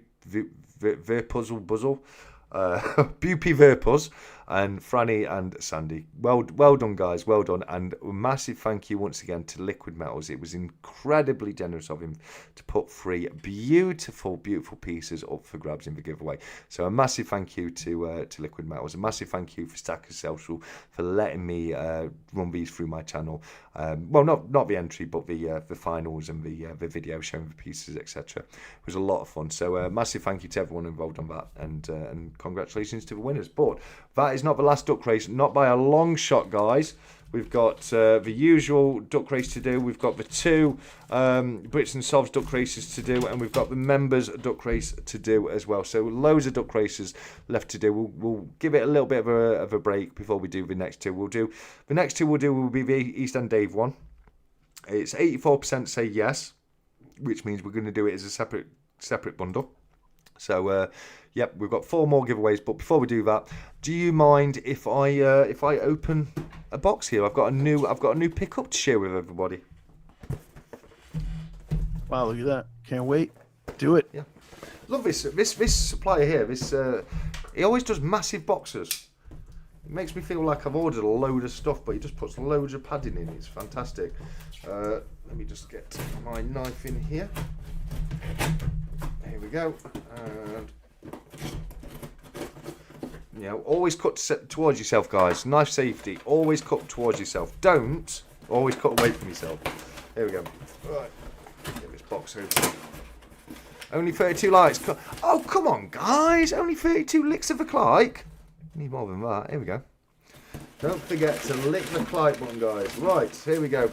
I've been getting more premium bits. Can't help myself, guys. I've got a problem. Because right here we've got Poseidon's Trident. It's another god weapon. Yeah, come on, guys. Don't you want me to tell you all how good you are? Come on. I need you to lick that like button 50 times so I can tell you all how fantastically amazing you all are. But right here, as we can see, it says Poseidon Trident, or Poseidon, aka Neptune, depending on whether or not you were Greek or Roman. Same person, though, the god of the sea. And brother to Zeus as well. And right there we've got the man himself coming out of the sea with his trident in hand, and it's a 2-ounce silver coin. And we've got a lot of information and the COA right here, and it's serial number 126 out of 1000. It's 2 ounce 999 AG, aka silver. It's got an antiqued high relief finish. The size we don't really care about, and it's from the Republic de Chad and issued in 2025. It has a face value of 10,000 CFA francs, which does make it a coin, legal tender coin, and that's it right there. What do you reckon to that, buddy? Yeah, that's pretty bad. Pretty badass, as that is. Bit of all right, that, isn't it? You know what I mean? I do Yeah, like it's my beautiful. Phew, it was a trident. I do. I love how they capsule that. How they make those customized capsules like that. Yes, it's pretty amazing. I do as well. I just noticed you've got some beautiful little gems in the hilt of the trident there as well. Really, really nice piece. A lot of nice detail to it. I have been bitten by these. Now, who make that one? Who made this one? Who did it? Who done it? Who done it? We don't like to tell you. I'm just curious. Who now, the manufacturer is. I've spoke to 𝗀𝗺𝗃. Me and 𝗀𝗺𝗃 have conversations about this quite often. Why is it that mints don't want you to know who's made it? Why do they make it so difficult to know? Like, a lot of mints will have mint of MK or Spectres or whoever it is on the box, but I can't see. I would almost think maybe it's Scottsdale. I'm just curious. I'll be able to find out. I thought maybe it was a Scottsdale piece. I'm not sure about Scottsdale. Spectres do this kind of thing. Who else? Today Mint do this kind of thing. I don't think this isn't one of the Today Mint ones. I don't think that's one of the Today Mint ones. I might be wrong on that. But the Today Mint ones, they don't normally come in the box like that. They normally just come loose like that as I throw my silver all over the place. So yeah, I'll look into that. To be honest with you, it's not that high on my priorities list. Who made it? It's it doesn't stop me liking the piece. So I don't always sometimes I'll always try and look, but sometimes they make it really, really difficult to find out who does make it. I don't know why, because if I made that, toasting fork for sure for when I'm camping, mate. Yeah, if I made that, I'd put my name all over the box, wouldn't you? I'd be really proud of it. Yeah, I would too. But where did you purchase it from? I just a secondary market. Oh, secondary. Okay. Yeah. So I don't know. It didn't indicate who. Maybe they did when I bought it, and I didn't take notice. But what I'll be doing is a video to review it on the channel, hopefully this week, because I'm going to start keeping up to date with that kind of stuff, so I don't have to go through the amount of stuff I went through last week in one go again, because that was just too much. So I'll try and do a video with that this week, and I'll try and find out who made it for when I do the video. But yeah, it does. I come across that more times than you'd think when they find it very, very not Today Mint. Yeah, I didn't. I knew it wasn't Today Mint, but I'm not sure who it was. And a few. It just dumbstrucks me, because I'd be proud of that product. I really would. It's a fantastic product, very, really beautiful, and I'd have my name all over that box. I would, me personally. But there you go. 𝗂𝗪𝗀 would label it. So yeah. 𝗂𝗪𝗀 would put my name on it. So it's definitely not a 𝗂𝗪𝗀 for sure. But no, I'm not sure. I will do, obviously, when I do the review, I'll go into more detail with it, and I'll try and find out for them. Yeah, a very nice piece, and another piece to add to the arsenal of silver weaponry. I've got quite a few bits now. I've always been into history. I've always been into kind of like the medieval period, and especially the Viking invasion, that kind of time, the times of Alfred the Great, the Saxon invasion. So basically post-Roman Britain through to medieval times. And I love the weaponry of that kind of era as well. I don't do. We've got some beautiful guns for sale. I don't really do the modern stuff. It's more the historic pieces I like myself. Some private mints get other. No, yeah. We've spoke about this before. You'll get a company will go to a different mint and have that mint produce the piece, but they'll put their name on it. I think the Unite stuff we saw from the Oxford Mint, that was a perfect example of that recently, and I know of a few examples of people that have outsourced the actual production of things to other mints. But you would think, they'd have the company that was selling it on the box at least, which confuses me as to why it's not. But let's get back to you, Blue Collar Mate, because I'm glad to have you on, and I don't want to shove you to the sidelines too much. And guys, we're doing it a bit more relaxed this week. So if you guys do have any questions, pop them in the chat, and as long as I notice them, I will ask them to do Blue Collar Stacker. But so where should we go now? I think we've touched who you are enough now, haven't we? We've gone through what got you into this kind of thing, the kind of stuff you're into. So let us know the kind of stuff that you do on your live streams. What can people expect if they were to tune into you on a weekly basis or on a bi-weekly basis? Well, we're very laid back, maybe to a fault. Both Vegas and I kind of have laid back personalities, and we just kind of take it as it comes. We start out and we invite guests, and we just try and find out what's on people's mind, and we talk about the metals, and we talk about everyday life, and it's just a very laid back, and that's why we called it chill. Yeah. It's a laid back, chill atmosphere where we're just kind of like a living room conversation is pretty much what we're shooting for. I love it. No, it's what I'm all about. It really is. And like myself, I believe both you and Vegas Stacker are both whatnot sellers, aren't you? Not as much lately. I've been kind of backing off. I can't speak for Vegas, but is there any reason you backed off? Bit. They changed a lot of the rules, and I just got to get a handle on that. And I've been doing very well selling on Pure Metals. Pure Metals is. Are you familiar with Pure? Don't think so. No, I was going to ask, have you moved on to anywhere else? So let us know what is Pure Metals and how can people find it there? Pure Metals is basically like a peer-to-peer sales website where you list things for sale. Their commission is 2.75%, so it's very reasonable commission. So it's a bit like Stacker Social Marketplace, but not quite as good. Not quite as good as that. No. Well, I mean, I'm being serious, because on Stacker Social Marketplace there is 0 commission that you pay, so it's completely free to list things on there. But it's on the serious side, it's similar in the way that it's a peer-to-peer. People put stuff on there to sell, and people buy it. So very, very similar. But I couldn't miss that opportunity to do a little cheeky plug for the Stacker Social Marketplace, which is a fantastic marketplace, and because it's a fee-free marketplace, you see some fantastic prices on there, guys. So I always do recommend it. I personally do whatnot every Monday. So I'm gonna stick at that for now, I do believe. But I do pop things in the Stacker Social Marketplace every now and again as well. Is it open to US sellers as well, or?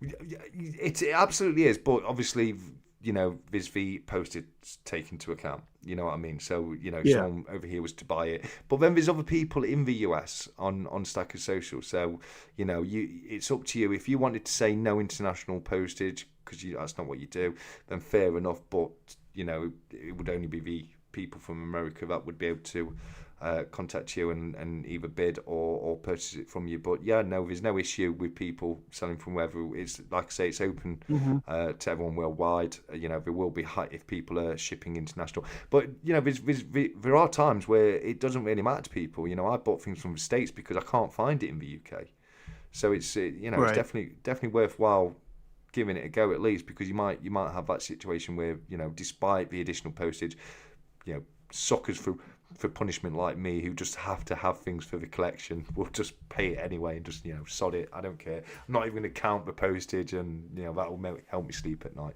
But is that an app or a website, or is it a what is it? Yeah, it's a website. They're working on a mobile app now, but it's not up and running yet. But it is a website, and I found it pretty good. It's easy to deal with, and pretty successful on it so far. Oh, fantastic! And I hope to see. I hope you continue to see that success going forwards, mate. That's fantastic. But let people know what's the kind of thing you flog on there. I sell a lot of. I've got a lot of silver up there right now. I've got a lot of copper pieces up there. Gold backs, things like that.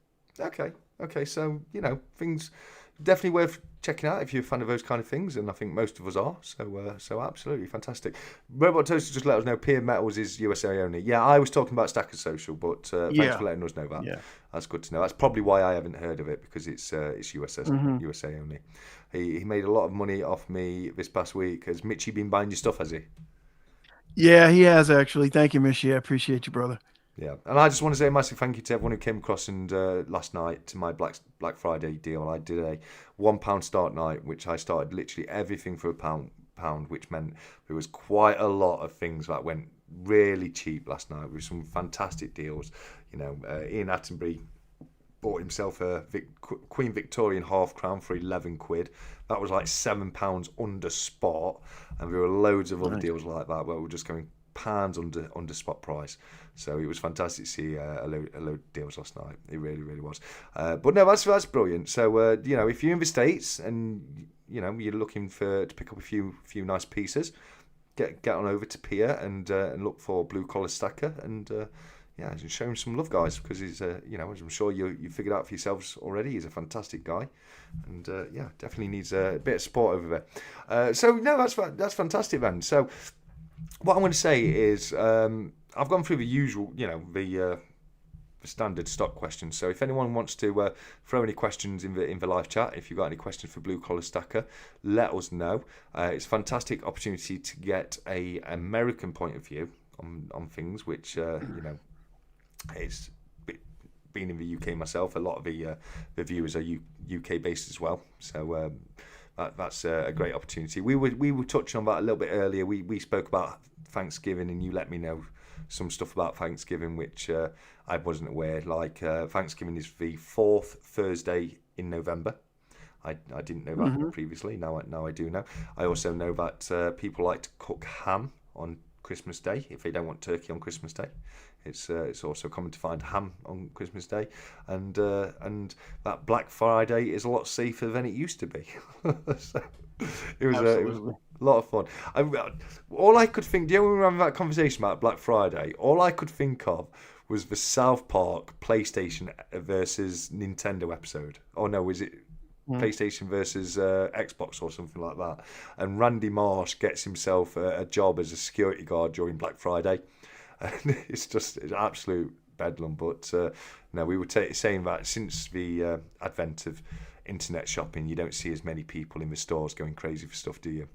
Right. Does BCS look as much as Nicolas Cage as you sound? Apparently you sound a lot like Nicolas Cage. I've not picked up on that myself. That's interesting. I never heard that one, but no, I look nothing like Nick Cage. No. There you go.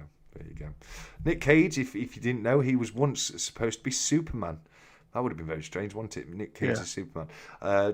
Completely off topic, but why not? What's your favourite Nick Cage film? Oh, that's a good question. I like I can't think of the name. The one where he is the rich stock trader guy, and he the Family Man. That's I think that's my favorite one with him. Shows a different side of him. Yeah, fair enough. Basically, if you've never seen the movie, he's a rich stock trader, and he broke up with a girl years and years and years earlier, and he gets a glimpse into his potential future of what his life would have been like had he stayed with her. All right, that's film. It's a pretty good movie. It's more of a chick flick. No offense to the chicks, but it's a good movie. Yeah, no, I'm going to be really basic right now, and I'm going to say Con Air. Yeah, Con Air is a great flick. Yeah. It's just really mainstream, isn't it? You know what I mean? Like proper basic. But Con Air was good. Just put the money back in the box. Why couldn't you just put the bunny back in the box? I do like it. What's his name? 𝗵𝗵𝗃 or something in that. Fantastic film. Face Off is another one. We saw that. Gone in 60 Seconds, another one. Oh, Backyard Bullying, thank you so much for popping in. In case anyone wasn't aware, Backyard Bullying is going to be joining me next Saturday for a chat. I'm super excited about it. Can't wait to have you on the show, mate. But thank you so much for popping in and saying hello. But yeah, no, fair enough on that one. You know, that's as I say, completely off topic, but it's interesting to know. Nick Cage is one of those. You know, he's done some fantastically good films, but he's done some awfully bad films too, hasn't he? Well, he does like a film every month now because he's trying to pay off Uncle Sam. Okay. You know, we all make mistakes, but he's paying hardcore for his. Oh, here we go. Fantastic question for you. Now, I've asked this question. I've got my own perspective on this, and I'll go into that in a little while. But Backyard Bullying is asked, is Die Hard a Christmas film or not? What's your view on Oh, that? absolutely. Yes. Yes, it's a Christmas film all the way. Okay, I'll look for 365's question. Thanks for. Oh, I've just found it. I'll do that one next. So for me, it's not, and for one reason alone. It wasn't released at Christmas. It was released in July in cinemas, and that I've always been taught, because I get it. It's set at Christmas, and the storyline goes around Christmas, but it was released in July, and it's not really a Christmas story. So, you know, I understand why people say it's a Christmas movie, and definitely worth watching at Christmas as it is at any other time of the year. And you know, it's fun to watch it whilst you've got your decorations around as well. But you know, for me, I edge slightly to the side of no. But you know, I understand and I agree. You know, why people see it as a Christmas film. Yeah. So, well, I'm sure that wasn't the original intention of it, but it has become that. yeah, It's like a cult classic at this point. well, it's like, because Home Alone, that was released at Christmas time, wasn't it? You know what I mean? It's Yeah. So, but definitely it has become a Christmas classic. I will absolutely agree with that, and I think I might have to pop it on myself this Christmas. But going back to 365 question, I do apologise for missing it, buddy. He says, Q for BCS, have CBDC started to be rolled out yet over there, and what are your thoughts on them? No, you know, supposedly they're not going to be, but you know, it's eventually it's going to come. I mean, but aren't we already digital when it comes to cash? Everybody uses Have been debit for a while. cards. Have been for a while. Yeah, I mean, who really uses cash? Me. As much as Well, I I can, do as too. often as I can. I always carry cash. And I But wish more people did. I wish more people did, because you know yeah, we are gonna lose cash at some point. You know. yeah, but I'm going to say 95% of people all card at this point. Yeah, or phone. Yeah, Phone. or phone. Yeah, Absolutely. phone's almost as common as card nowadays. But you're right. What you're saying is right. Yeah, I mean, I you know, want to keep cash as much as possible. But I recognise that it's not the way society's going, and it's going into the digital age. But you're 100% right, and I've said it before. We have had a digital pound for so long now, for so long. You know, I can send you money digitally like that, and I've been able to do it for years. And for me, the whole CBDC thing is more of a form of control than anything else. I can't see why are you putting this much resource and this much money into something that isn't even broken in the first place. We've already got a digital pound. I can already send money instantly. It's not like, oh well, yes, you can send money electronically, but it takes 3 days for it. No, I can send a fast and a fast payment, and you'll get it within 2 hours, but normally it's within 2 minutes. You know what I mean? So for me, it really does look like a form of control. What's your thoughts on that? Yeah, totally agree. I mean, like you said, there's so many different ways to send money. Zelle, Venmo, Yeah, Cash App, yeah, PayPal, you name it. There's 10 different services now that you can send money instantly to. yeah, yeah, Apple Pay. yeah. Why would we need a digital currency? The only Exactly. reason is, like you said, to control, not only control the use of it, but to control the expansion of it. They can instantly expand it, and we wouldn't even know the difference. Yeah. Yeah, no, You know, so absolutely. I agree with you. Jokes just said, go to the drive-through at McDonald's. The Gen Z automatically holds out the card machine. There's a problem. Yeah, Yeah, I mean, look a bit shocked when you turn around and say, no, I've got cash, mate, thank you. You know what I mean? And more people, like businesses, are stopping taking cash now. You got more and more of them saying, sorry, no cash, card only.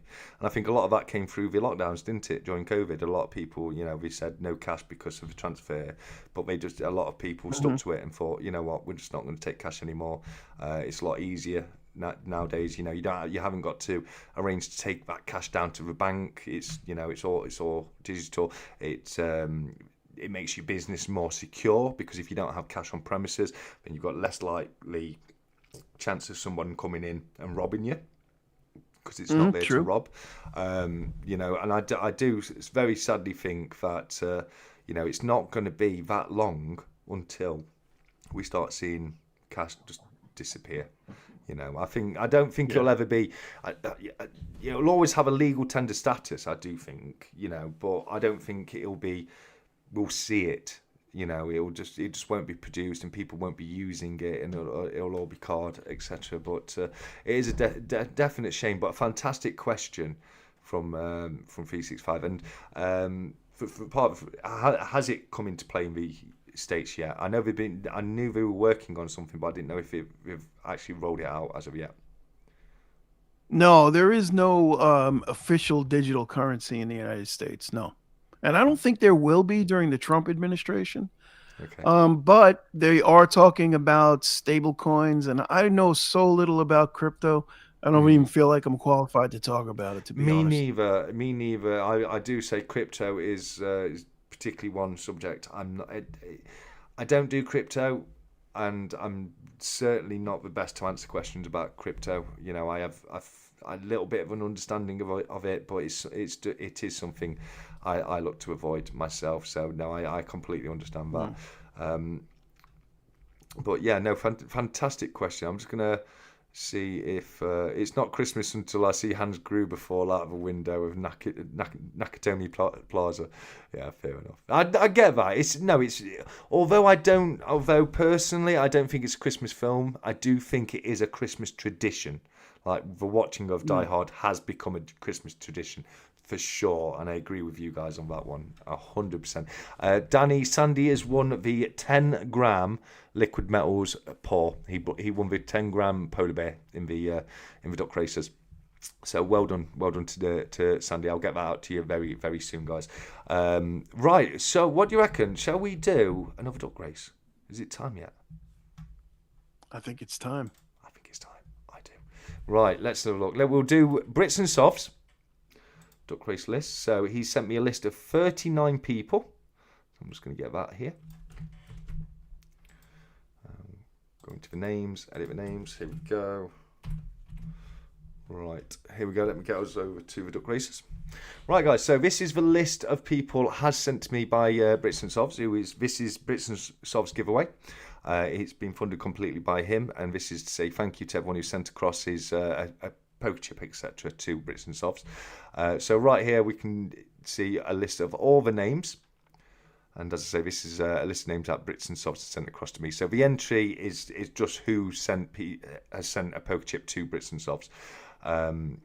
So if you wanted to check if your name is on there, I'm going through it quite slowly, but it's exactly as sent across to me. So there we go. Right then, as the guest, my friend, you get to pick the time. Oh, I'm gonna go with 45 seconds this time. 45 seconds. Nice. Yeah, let's get this show rolling. 45 seconds. Proper little sprint. 45 seconds. I've just see we've got East End Dave in the chat with us. Fantastic timing, mate. So this is the giveaway for the poker chips and everything, mate. And as Wills has just said, good luck, everybody. Good luck. So we've got the 45 seconds on the timer.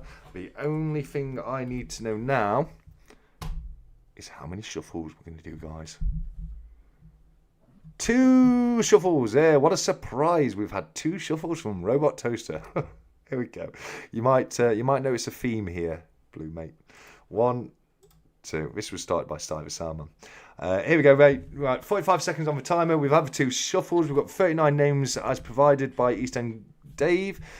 So if you can just give me that countdown, I'll try and actually listen for the word go this time. We'll get it started.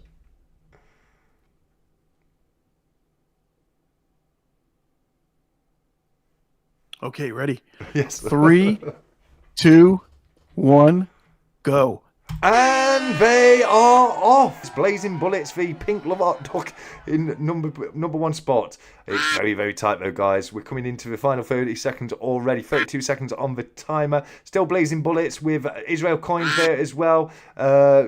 I don't think that's Nerd. It might be Nerd UK. I'm not sure. GSH is there. He's having a pop at it. Cardiff Gold's having a pop as well. So many other people are in the final 20 seconds as well. Changes, guys. We've got lag going through again. My connection looks good, so he shouldn't be. But it's Cardiff Gold in the lead with almost 10 seconds left on the timer. Still Cardiff Gold. Oh, they're pulling back. Oh, I'm so sorry to see that. Tash, Dan, Jake, and the guys down at Cardiff Gold. But who is this? It is Duck number 1. Duck number 1 has taken it, guys. There you go. I apologise about any lag. It says my connection is looking well now. But I will ask you, Bufford, but I'm having, guys, I've been having problems with my connection since last night. I do apologise. I'm very sorry about that. But it did look green throughout that. But Bits and Solves, mate. Thank you so much for that. There's your winner, and I have just one question to ask you, Blue. Do you know what time it is? You should do now. Wait, I lost you there. The connection was bad. You had the question? Yes. Do you know what time it is? It's time to shut the duck up. Yes, it is. Yes, it is. Well done, buddy. Thank you very much. Can't fool me twice. There you go. That's it. I was hoping you were going to get it that time. I was. Right. It's telling me we've got an excellent collection again. I'm sorry, guys. I do apologise about that. I'm not sure what has happened to my internet connection over the last day or two. I'm going to have to call my supplier up. I was actually only thinking to myself, you know what? I haven't had too many tech issues or crashes recently. And then since yesterday, it's all gone absolutely mental. It really, really has. BBA, I'm not doing it again. It's what's on the internet, mate. All right? BBA's putting screenshots in here again. He does it all the time, bless him. I love BBA. He's such a guy. Congratulations, jumping, and thank you, Brits and Softs. But, so we do the second Brits and Softs giveaway. This is the one with the coin cutter coin in it. Ooh, that's a nice one. Yeah, let's do it. Let's do it. So I'll pop that little bundle there. And next up, we've got basically the... let me put my bits and bobs back where I've been throwing everywhere. Here we go. There we go. So the same bundle, but the difference is this one has the coin cutter piece and the coin cutter poker chip and sticker, etc. But then you've got the 2 copper rounds, you've got the 2 packets of Haribo, you've got the stickers, you've got the 2 lollipops. Yeah, he's looked after you guys. He has looked after you. Face. What do you mean? Have I just done a face reveal? Love it. Right. Okay. So this one, I had the option of putting this into the weekly duck race, but we thought no, we'll do it as a separate duck race because then we get even more winners. So we'll go back over to the ducky racers, and this is the list of 68 people that I've got entered into the duck race for this week. So it's going to be the same people, but we'll do it as 2 races. So there we go. Now I need a time again, my friend. Yeah, we got to go a little bit longer on this one. Let's go 1 minute and 30 seconds on this one. 1:30. I like a 1:30. Yeah, we need a little bit more drama on this one. Yeah. I think we've got a good number of people at 68. We'll make it a bit more fast-paced and a little bit more dramatic. So that's fantastic. Right then, guys, you know the score. I also need shuffle numbers. Anyone who first one to say not 2. If it's not 2, you get 10 groin coins. That's what I'm saying. Will's bullying. I don't know. 1, 2. Raspberry Hedgehog, you could have got yourself 10 groin coin there, but Will's bullying pipped you to the post with that number that just follows me everywhere. The number 2. BCS had a go as well. He put 7. Thanks for trying. I appreciate it. We'll do some groin coins after this, I think. But here we go, guys. Did I even do the shuffles? Blue, do you know? Can you remember? I I don't remember, but hit him again. Why not? I'm doing it again. There we go. Right then, mate, if you can give me another countdown, we'll get this duck race on the way and we'll find out who's taking home the coin cutter Yankee round. Again, as donated All right, by... let's do it. Who's ready? Who's ready for this? Everyone else but me. In 3, 2, 1, and go. And they're off, and straight away it's that duck right there, and I don't know who he is. He's in the lead. It's 𝗂𝗀𝗀𝗀. My good friend 𝗂𝗀𝗀𝗀 is in the lead right now. We've got 𝗂𝗂𝗀𝗀𝗀𝗀 Wild just behind him as well, and down here we've got Spaceman Duck. Don't know who that is. Duck number 58. He is now in the lead, but he's not, because Raspberry Hedgehog is now in the lead, but she's not either, because Joker's now in the lead, but he's not either, because it's now 𝗵𝗏𝗏. But yes, it's still 𝗵𝗏𝗏. 𝗵𝗏𝗏 in the lead is Top Hat Duck, but S181. Oh no, Ollie Harper has just come out of nowhere, but he couldn't stay there. We're in the final minute of a race. This is all over the place, guys. It could be anybody's race right here. We've got Something Silver, the Mermaid Duck at the top. We've got my two favourite ducks. We've got Viking Duck and Wiggy. Wiggy's never run at a race ever. Is today going to be his day? We don't know. I don't think so, because he don't win nothing nowhere, never. All right, who we got? Oh, it's back to Mermaid Duck, Something Silver right there. But this duck, number 10, who's that? 𝗬𝗺𝗺𝗃. 𝗬𝗺𝗺𝗃 in the lead. My good friend from over in Cyprus. No, he's pulling back. It's back to Shiny Silver. Shiny Silver is holding on in there. But it's right now, it was just Electric Bloke, just Robot Toaster right now, but Shiny's still holding on as we come up to that all-important final 20 seconds of the race. Here we go, guys. All change. Blistering Barnacle Magnet is staying strong, though. BB-8 is in a good position right now, but as we come into the final 10 seconds, that could change, guys. Somebody could make a blast from the back of the pack. Oh, BB-8 went the other way around. BB-8 flew to the back of the pack. Self-Hoarding currently. Sean Tank's here. And who's this? It is his comeback. What a comeback. 𝗬𝗺𝗺𝗃, my friend. Well done to you. Well done.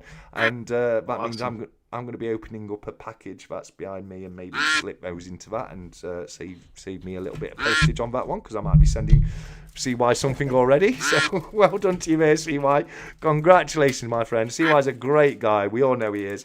We need to see more content on your channel, 𝗬𝗺. You do fantastic content. You really do.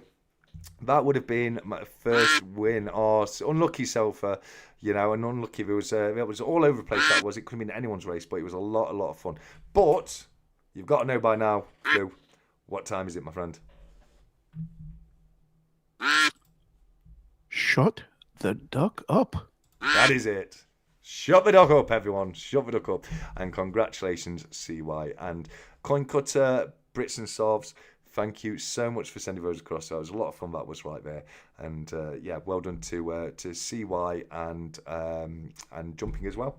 Right then, that leaves us with only 2 duck races left to do, guys. But we're not going to do them just yet. We'll do that in the normal time in about 10-15 minutes time. But do you want to have a look what's in the duck race tonight? What do you reckon, Blue? Please. Yeah, let's do it. Right, let me move my keyboard out of the way very briefly. Right, so in tonight's duck race, for stuff that we've already seen tonight, you've got the Ice and Fire fantastic card there. You've got the Ice and Fire sticker right there. You've got the 1 gram silver bar from Ice and Fire, and you've also got the copper round. The Peace Dollar Restrike right there from Ice and Fire. Jack Stacks, and don't forget the key ring and poker chip. And Jack Stacks has sent one of his poker chips across. Very generous of him as well. And if we go into the stuff I've pre-packaged in here, there we go. Let's have a look. Ooh, get it all out. Come on. Here we go. Right then, what we've got here, guys, is sticker-wise, you've got the Stack Collector sticker. You've got the Stack Chat sticker. In Atterbury sticker. That one slipped in there. That should be one of his other ones. So I'll swap that out for you or one, Ian. You'll have both of the Ian Atterbury stickers. 𝗬𝗺 Sterling sticker, Speak of the Devil and various. You've got the Stacker Social sticker, and you've got the the old stamp sticker right there as well. And you've got the 1,000 guineas from the Governor, the resident sniper, as we know him, Mr. Attenbury himself. Business cards, you'll have a coin noob in there. I can't, not sure where that one's gone to, but you've got to have a coin noob in there. You've got 365 Days of Silver. You've got Stackers Social.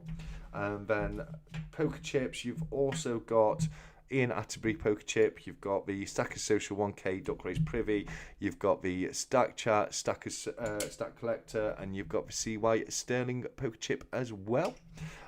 You've also got, as provided by 𝗵𝗵𝗃𝗀𝗀𝗀, I forgot to show this last week, but the winner did get one of the 1 ounce rounds. I think this is the last one now of ones Ian sent across. Beautiful, beautiful copper round right there. And so that one's from Ian. From 𝗀𝗶𝗃𝗀𝗀𝗀, we've got one of his 𝗀𝗶𝗃𝗀𝗀 channel rounds right there. Fantastic little piece right there. You've got the sunglasses rubber ducky right there. You've got the Cardiff gold case. And the coins that I've popped in this week, guys, we had a quick look at it last week. You've got one of the 𝗕𝗂𝗀 Canadian commemorative dollars. Very nice little coin right there. You've got a 1998 Eurostars commemorative 50p right there as well. You've got a, is it 2016 this one? Where is it? Where's the date on it? No, it's not. I wasn't even close. 2005. Yeah, St. Paul's Cathedral right there. And you've also got, for the silver from myself, you've got one of these fantastic, these really are nice coins, guys. You've got one of these beautiful, fantastic 1972 Munich commemorative 10 marks commemorating the 1972 Munich Olympics. They're beautiful coins, they really are. And that's in there as well. So what a little bundle. Fantastic little bundle, and a massive thank you to everybody who has contributed towards that. I really do appreciate that. So in a short while's time, we'll be doing that. We've got about just under 10 minutes before that. Before we get into that, I've asked you quite a few questions, Blue, my friend. Have you got any questions you'd like to put me on the spot with? Yeah, sure. Well, we have spoken, and I kind of got a little idea of your background, but how long have you been stacking, and what was your inspiration? So stacking, as in silver bullion, 3 years. 3 years now. And inspiration with people like Backyard Bullion, 365 Days of Silver, Silver Dragons, couple of other channels I was watching at the time. Like we touched on earlier, I collected coins since I was a kid. The modern day 50p commemoratives, that kind of thing. I also, throughout my life, amounted piles and piles of pre-decimal coins. I'd just buy bundles of them at car boots and things like that, and then sift through them all. So that brought my first, that and stuff like jewellery and knickknacks and antiques was the first silver I owned. And then I came across channels like Backyard Bullion, 365 Days of Silver. That showed me about silver bullion. I was a coin collector. I collected silver, and I thought, bullion is just the perfect marriage of both of those things. So, about 3 years ago, I got into the stacking side of things and never looked back since, mate. That's awesome. What are your hobbies, your interests outside of stacking? Great question. So I've got quite a few. Used to be scuba diving. I haven't done that in years. I need to do a refresher course in scuba diving and get back into that. I do archery, golf, rock climbing. One of my big hobbies that I'm not done for some time, but I'm getting back into it now, is hiking and orienteering. I absolutely love it. In fact, I've got I've trapped myself in there. I'll sort that out in a second. Let me bring you back on. I've literally got a map of my next little expedition of the compass out, because I've been plotting courses, etc. for the next one I'm looking to do. So I love to get out there and do 2-3 day hikes. Take a little tent with me, hike for a day, camp out, hike for another day, that kind of thing. One of the ones that I'm looking at on my next one is the Edale skyline, which is a 20-mile hike round the ridges and the Peak District around Kinderscout and Edale and all those kind of things. So what I'll probably do on that one is maybe do 10 miles one day, camp out 10 miles, coming back in. I haven't done wild camping in quite some time. I used to go wild camping every Friday.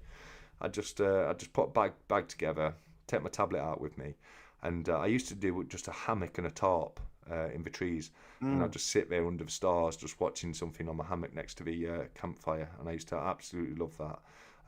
But no, wild camping is not. It's been even longer since when I did my last wild camp. But I do enjoy doing it, and same as say, what I do with the hiking. Sometimes you can kind of class that as wild camping / stealth camping, where you just want to do your little thing and be gone in the morning before anyone notices. We've got a question from 𝗕𝗂𝗺𝗺𝗃𝗃 here. If I've missed any questions, guys, feel free to pop them back in. It wouldn't have been deliberate, I can promise you that. In the USA, is there a geographical difference on why people stack, i.e. for wealth, dollar meltdown, doomsday stacking, or maybe social or political division? A great question, Crispy, and I do, as an outside perspective, I do tend to see there is a bit of a doomsday stacking kind of element. Maybe not to yourself, but there is an element over there, isn't there? Oh yeah, there's always going to be people that start out as preppers. There definitely is an element of that. I think it's a lot less than what people think. They do get a lot of attention, but I think most people are just looking to stay outside the system, right? Let me ask you a question. Let me ask you a quick question, just based on this.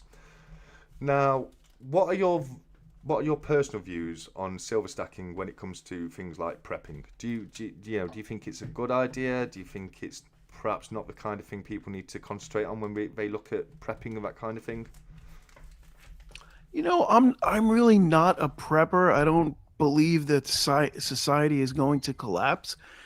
I'm just more of a, I believe that the dollar is just continually being debased. They're overprinting. Inflation is running away worse than what they're telling us. Yeah. And my theory is I'm just going to save as much metal and hedge against it that way. Oh, fair enough. That's pretty much it. That's my extent. I'm not a doomsday guy. No, I get that personally. I get that personally for you. I watched that guy too, Raspberry Hedgehog. I've seen him pick out many an old iPhone out of the bottom of those riverbeds and lake beds, etc. I fully understand. It's not your personal opinion. For me, and what I was getting at, for me, now, if you want to be prepared for when S really does hit the fan, stock up on things like lighters and tools and food and stuff like that. Make sure you can. I always say you should have at least 2 weeks worth of non-perishable food in your house, and that's for your family. You should be able to feed your family if the power went off right now, you should be able to feed your family for 2 weeks. Yeah. And that's that prepping for me. Yeah, absolutely. Because I've often said, when it comes to things like silver and gold, etc., and anything with value, once it's hit the fan, and those societal systems have collapsed, and you haven't got the police to ring anymore, and you haven't got people to protect you anymore, and it falls upon yourself, a lot of the times you're going to be putting targets on your head. It's like, if you do prep, don't tell your neighbours. If you have a bunker in the back garden, don't tell your neighbours, because when it happens, your neighbours are gonna come.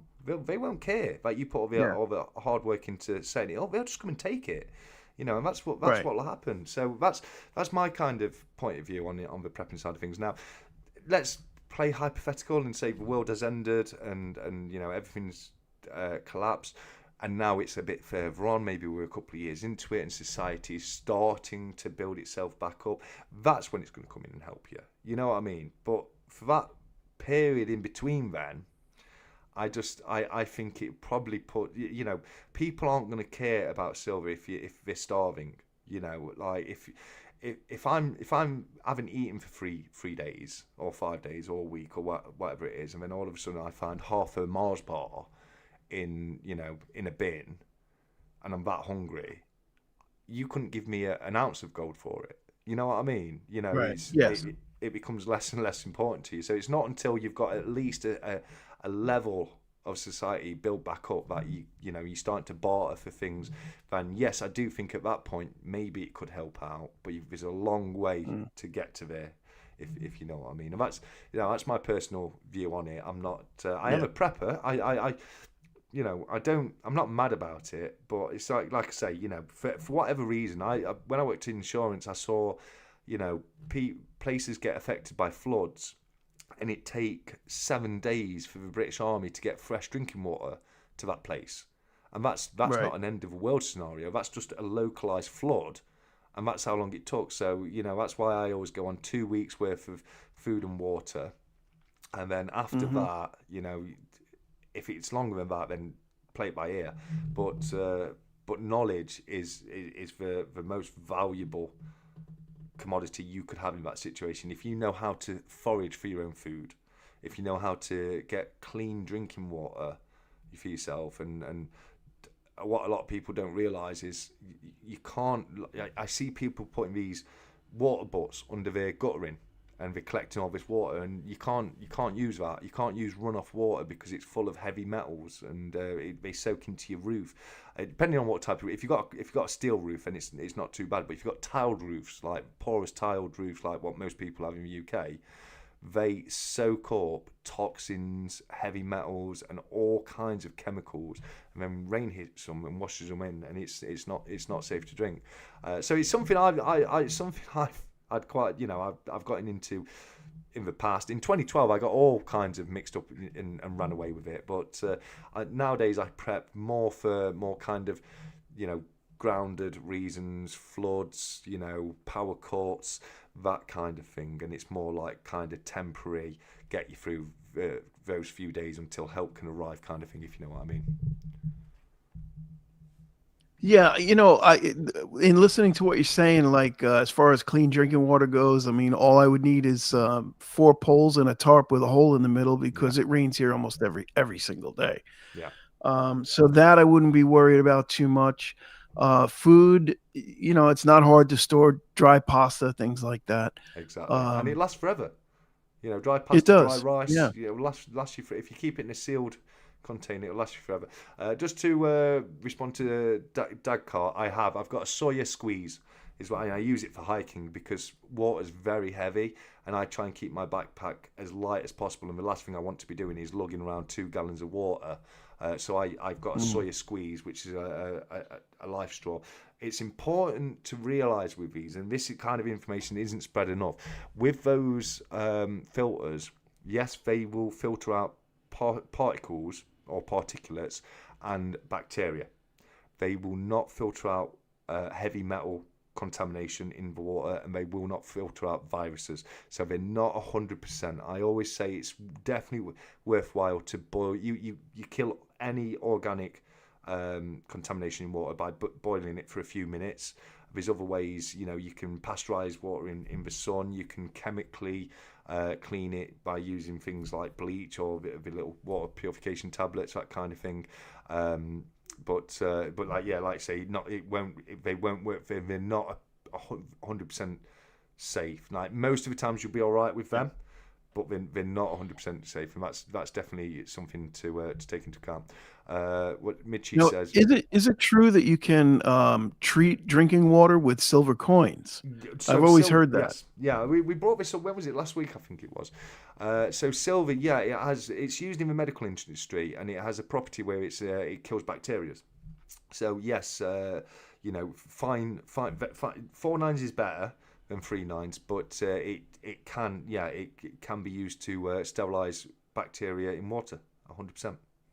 Yeah, and how long does it take? What's the process? Because I know, you take a gallon of water that you maybe pull out of a river, you drop, 3 or 4 silver coins in it. How long does that process take? Do you know that answer? I couldn't tell you off the top of my head, unfortunately. Yeah, I'd have to look it up.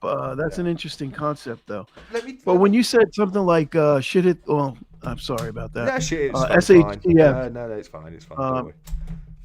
SHTF situation, it would depend on what the situation was brought on by, right? Yes. So if it was a all-out nuclear war, I hope that I'm on ground zero at that point. Well, I really don't think I want to survive that. I get what you're saying. It depends.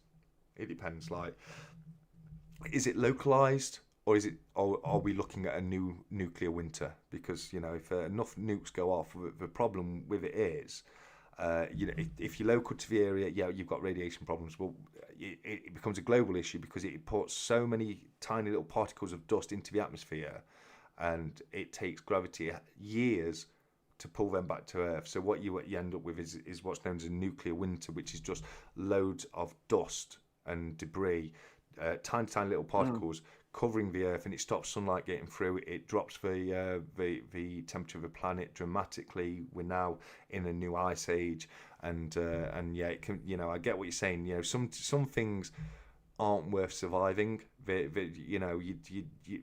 you're forced to live in a manner which, why, all you're seeing is people die of radiation poisoning or this, that, and the other. So I get what you're saying, but then if the blast was far enough away, then you could be all right. But it's a scary one, isn't it? I would rather be in the ground zero than close enough to be exposed to fatal radiation poisoning, for sure, because then all you're doing is prolonging it. You know what I mean? I see a question from CoinNoob. He says, why don't many Americans have kettles? I have a kettle on my stove at all times. But a lot don't. A lot of Americans don't have kettles. They use their microwave to boil the water. I've seen that. To heat the water. Now I don't use it. It's there for decoration purposes. Oh, but but I do have one on the stove. Yeah. Oh, fantastic. Here we go. I was interested. So there's no single time frame for silver to purify water, as it depends on the method and contaminants present. For instance, copper-silver ionization can take 30 to 45 days to fully penetrate and destroy biofilms, while its immediate use can provide 24/7 protection against recontamination. Smaller items like silver-infused coins may take anywhere from a few minutes to several hours to provide some antimicrobial benefits, though they do not fully purify the water in the same way a filter does. So, you're looking. It takes quite some time for you to do it through silver. It's not, so it's not. It's probably like a better than nothing scenario. Yeah, it's not the best way to do it. The easiest way is filter, and then filter and boiling, and then chemical. So because you don't need to buy chemicals. I think something like 1 tablespoon to 6 gallons of water or something like that. Do look up the actual ratio. Don't take me on that because I'm I can't remember. But you can purify your own water at home just by adding a very small amount of bleach to that water, and it will that will purify it as well. But boiling is king when it comes to water purification. If you can boil the water, that's your best chance of just being safe with it. Yeah, for sure.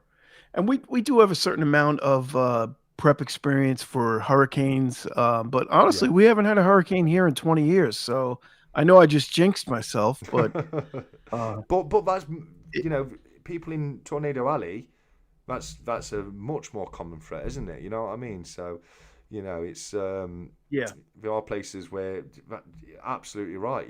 Prepping things like tornadoes for sure. And having somewhere where you can get into.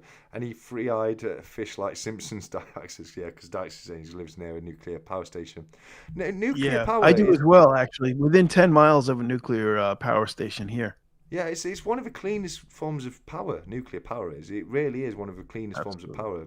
There is the radioactive waste that it produces, and that's the issue. And it's being able to cleanly get rid of that, but yeah, you could go for a swim in a cooling tank at a power station and be absolutely fine. You really could.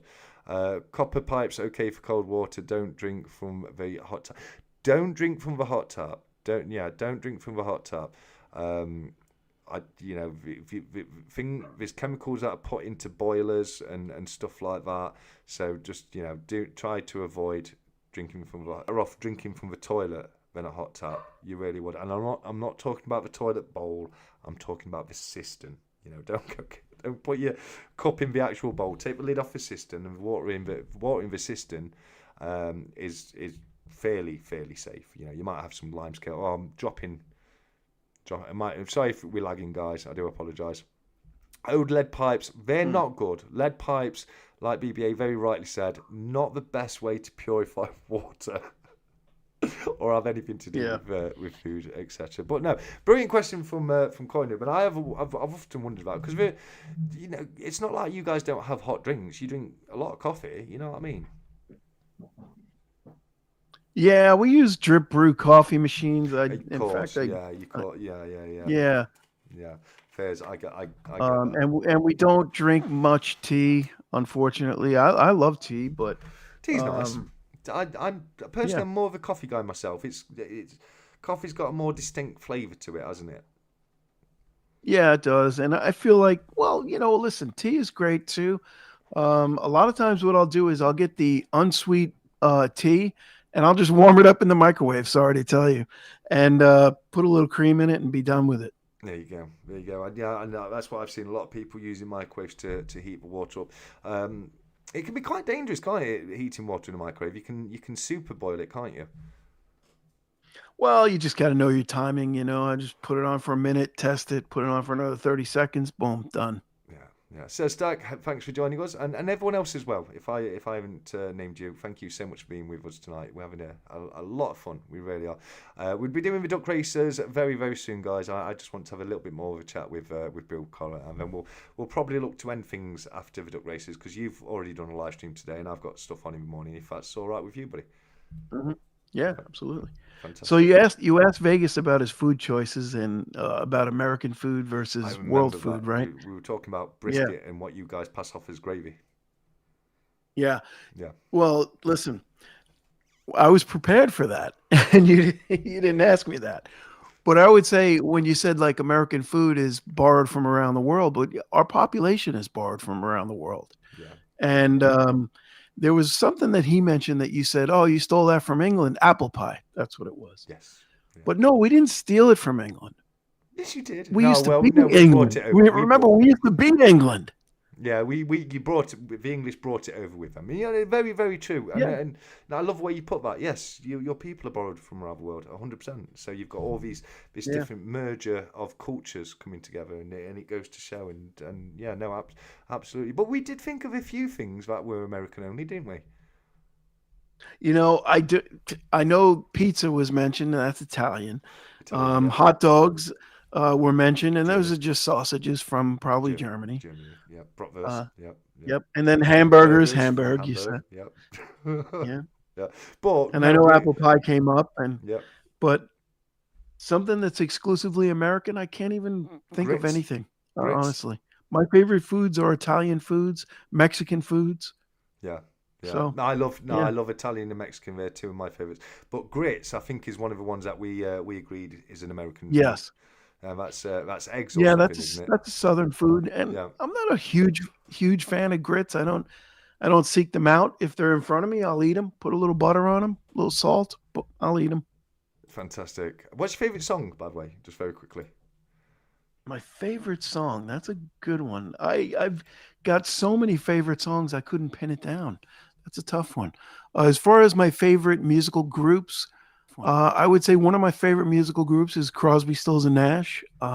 Okay. I'm going to go with, obviously in the 80s rock, Van Halen, Metallica, that kind of music. Oh, nice, nice. Another one for you guys is Pumpkin. The pumpkin comes from the Americas, Hmm. so pumpkin Yeah, I pie hate it. Hate or pumpkin. yeah, pumpkin spice lattes at Christmas. Yeah, I'm not a fan of Now pumpkin that I'll myself. drink. I Yeah, like the yeah, pumpkin spice lattes, the pumpkin spice coffee, but just to eat pumpkin pie, yeah. no, No, turns no, me off. I can't give them Halloween, Crispy. I can't give them Halloween. Um, but you do Halloween better than everyone else. Well, you can give us Thanksgiving. We can certainly give you Thanksgiving, 100%. That's your thing. But no, you've made Halloween your own. Although it heralds back to the Samhain celebrations, and it goes back to pagan celebrations and predates America by a long way. You guys Yeah, now, yeah. you do now own Halloween. You've made it your own, and I give you credit for that. And I often say, I'm very jealous of the amount of effort you guys put into Halloween. Yeah, if you saw my neighborhood on Halloween, I guarantee you we have 1,000 kids in my neighborhood. Oh, let me do you a favour. Right? Hmm. The potato. Yes, we have the Americans to thank for chips, crisps, mashed potato, all the wonderful things we like to do with potatoes. we would not be doing if Walter Raleigh did not return home with a potato as a gift for Queen Elizabeth I from his visit to the Americas. There you go. There you go. That's one you've got over all of us. You can now. You've just got French fries back. You know, yeah, French fries, French. Yeah, but what have you made out? Potato, American. We'll have that. So yeah, no, we can fry anything over here. Yeah, absolutely. You and the Scots. We even fry turkeys over here. Yeah, but you're still behind the Scots though, mate. The Scots fry literally everything. Like the one that blows my mind, and this is a genuine delicacy in Scotland, deep fried butter. Interesting. Butter. Just butter. I thought deep fried cheese was crazy. Yeah, no, that is. No, I love halloumi fries. I love it as well. Yeah, but butter. That's not a food. It's an ingredient. What are you doing?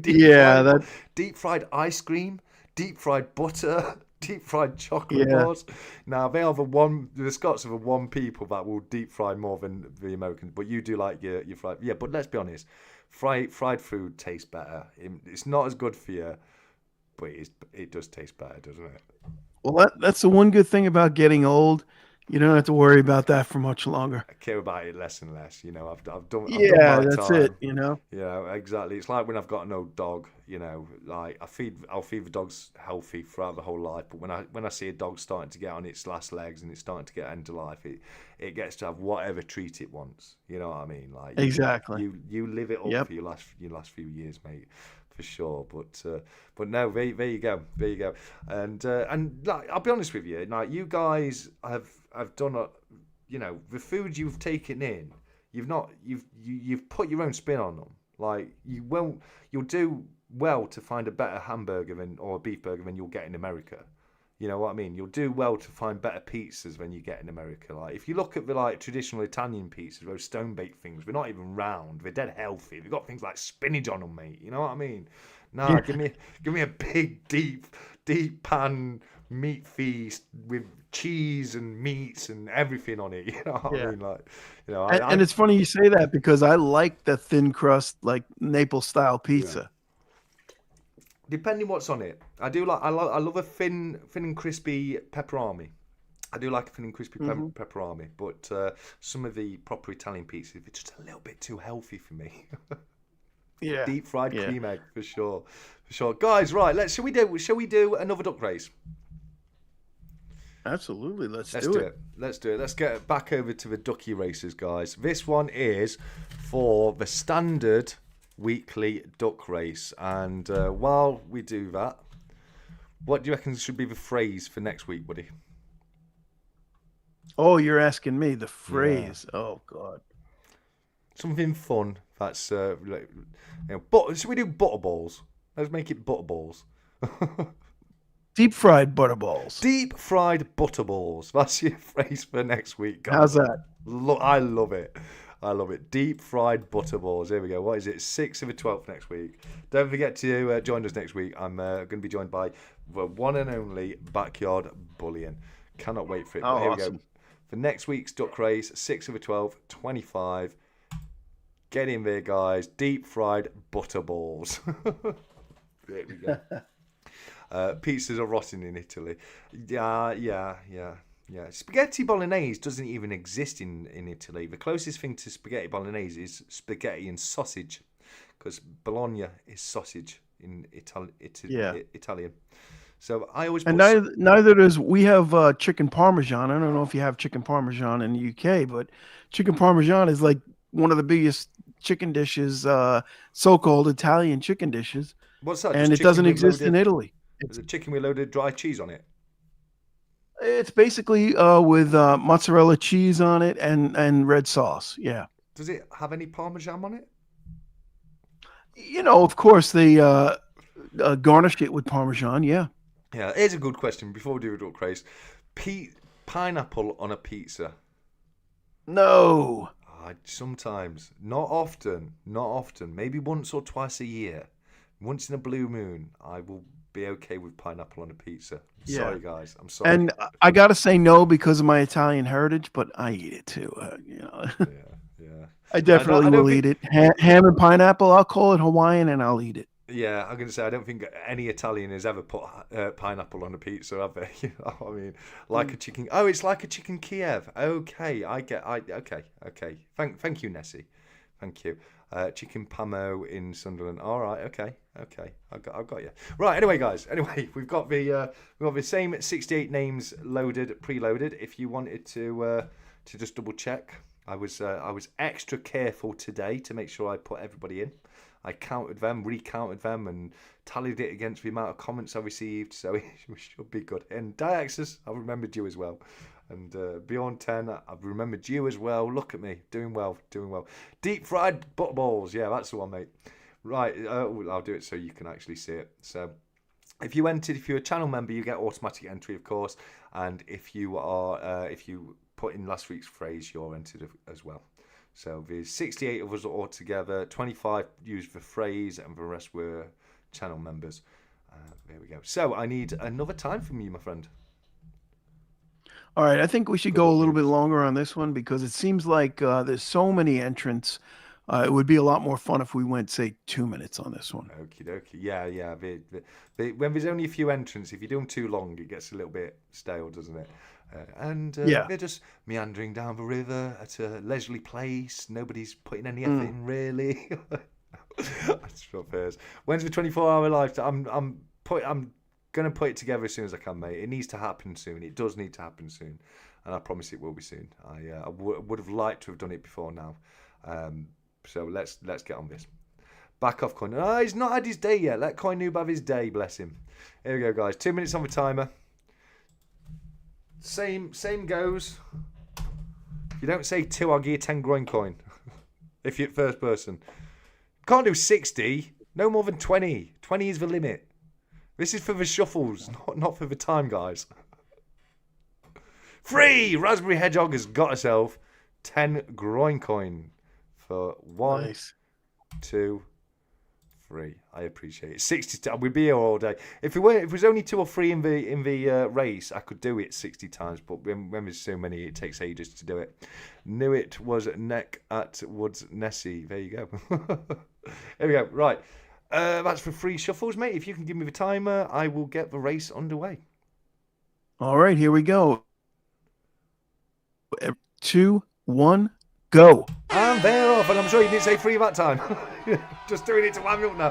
Here we go. We've got True Legend in the lead. He's Beefeater Duck representing the British there. Who have we got? Liberty Duck in here. Oh, here we go. Trump Duck is representing the Americans there, but we've got True Legend representing the Brits. Here we go. Matt Winge has got the cheating duck. His nose is 5 feet in front of everybody else, giving him the little edge.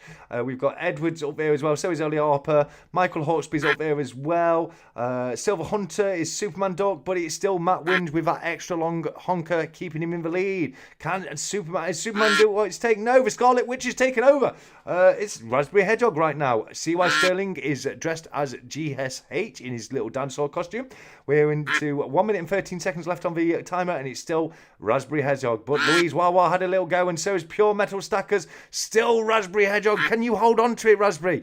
It's very early yet. We're only halfway through the race, but you're holding on to that lead very, very well. Will's Bullion's duck sank. Unlucky Wills. I'm sorry to hear that, mate. We are still 𝗪𝗵𝘁 right now. Trump Duck had a little go. Nerd UK is the king of England right there. He is storming away, and Nerd UK is just taking the lead with 45 seconds left on the race. Silver Fog is up there as well. Oh, 𝗪𝗵𝘁, I'm so sorry, you're pulling back. 𝗀𝗃𝗃, where even are you? I can't even see you, 𝗀𝗃𝗃. Get your... Here he is, 𝗀𝗃𝗃71. Storm up, mate. Come on, you've not had a win yet. 32 seconds left on the race. We're now into the final 30 seconds of the race. Franny is looking for another win of the night. Papa H is up there. Papa H, how you been, my friend? It's been a while. Silverback Bay, Tom... Oh, 𝗪𝗪𝗔𝗃. He's up there as well. So is Luke. Oh, come on, guys. Let's do this. Who's going to take it? 15 seconds left on. And it's Magsy by default. They've all fallen past Magsy. Come on, Magsy. Can you do it? Only got 7 seconds left to wait. Oh, it's all changing. We're all storming ahead now. Who's this? Who's Purple Jack? Something's stacking. Sound Money Stacking. Well done to you, Sound Money Stacking. Guess I'm having roast duck tomorrow. Oh, unlucky. Charge way too soon. Yeah, Yes, yeah. that's a bit awesome. too soon on that one. But Sound Money Stacking, Congratulations. I love to that you, name, by the way. Sound Money Nice. Stacking. That's Great awesome. name, isn't it? Great name. Yeah. Get at me with your address, mate, so I can send you your fantastic, hefty bundle of items across. And while I do that, I'm going to ask Blue, have you got any idea what time it is, my friend? It's time to shut the duck up. Yes, it is. Yes, it is. Well done, Sound Money Stacking, of course. But don't fret, guys. Fret not, because we still have one more duck race left to do. And this is the members duck race. So let's have a quick flick through what I've pulled out for the channel members. Don't forget, guys, this is the general members giveaway. The gold exclusive will be tomorrow in the gold exclusive live chat. You've got a couple of fantastic coins in that. I'll wait to show you that tomorrow. But on this one, you've got... Oh, I buggered my phone up, didn't I? Is it? Can I unbugger it dead quick? No. Okay. Give me a second, guys. Come here. Here we go.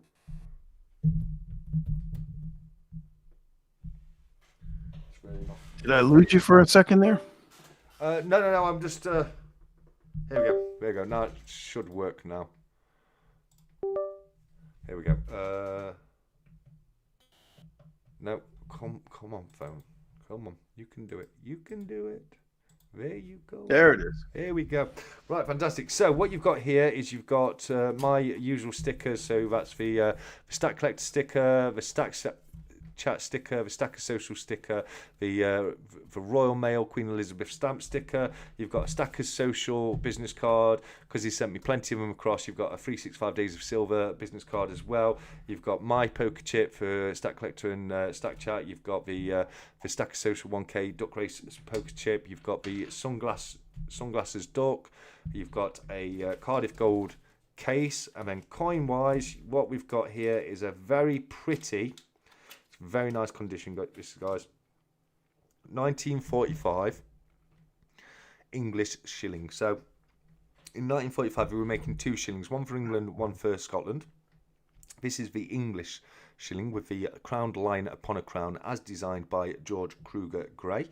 The legend around it reads 1 shilling Fid Def Ind Imp, which is 1 shilling Defender of the Faith and Emperor of India. And if we flip it over, we can see the Thomas Humphrey Paget depiction of King George VI, with a legend that reads Georgius VI DG BR Rex, which is George VI, by grace of God, King of Britain, Defender of the Faith and Emperor of India. It's in very nice condition, guys. That's 500 silver, that one is. And that's not all. Don't worry, guys. That's not all. I've got you something old and something new. So that's your old silver. And for your new silver, what we've got right here is, I do believe, it's a quarter. We've got a 1/4 ounce Brit right there as well. So that's for the members right there. And I might even put another coin in there. Might put a half crown in there as well, because I thought it was a ½ ounce for some reason. I don't know why. So give me a second. Let me see what I can do here, guys. Let me get my box. You could put that trident in there. The trident? I could. I'm just kidding. I don't know what you're talking about. Yeah, I'm all smart. All smart up top. Track is on the bottom. I've got my box, mate. I've got my box. Let's have a look. What can we do for you? Let's have a look here. Right, what we got?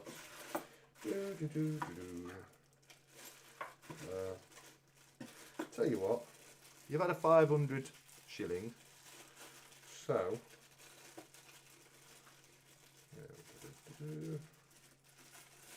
go in here. Let's do 500 florin in nice condition, and if I can find them.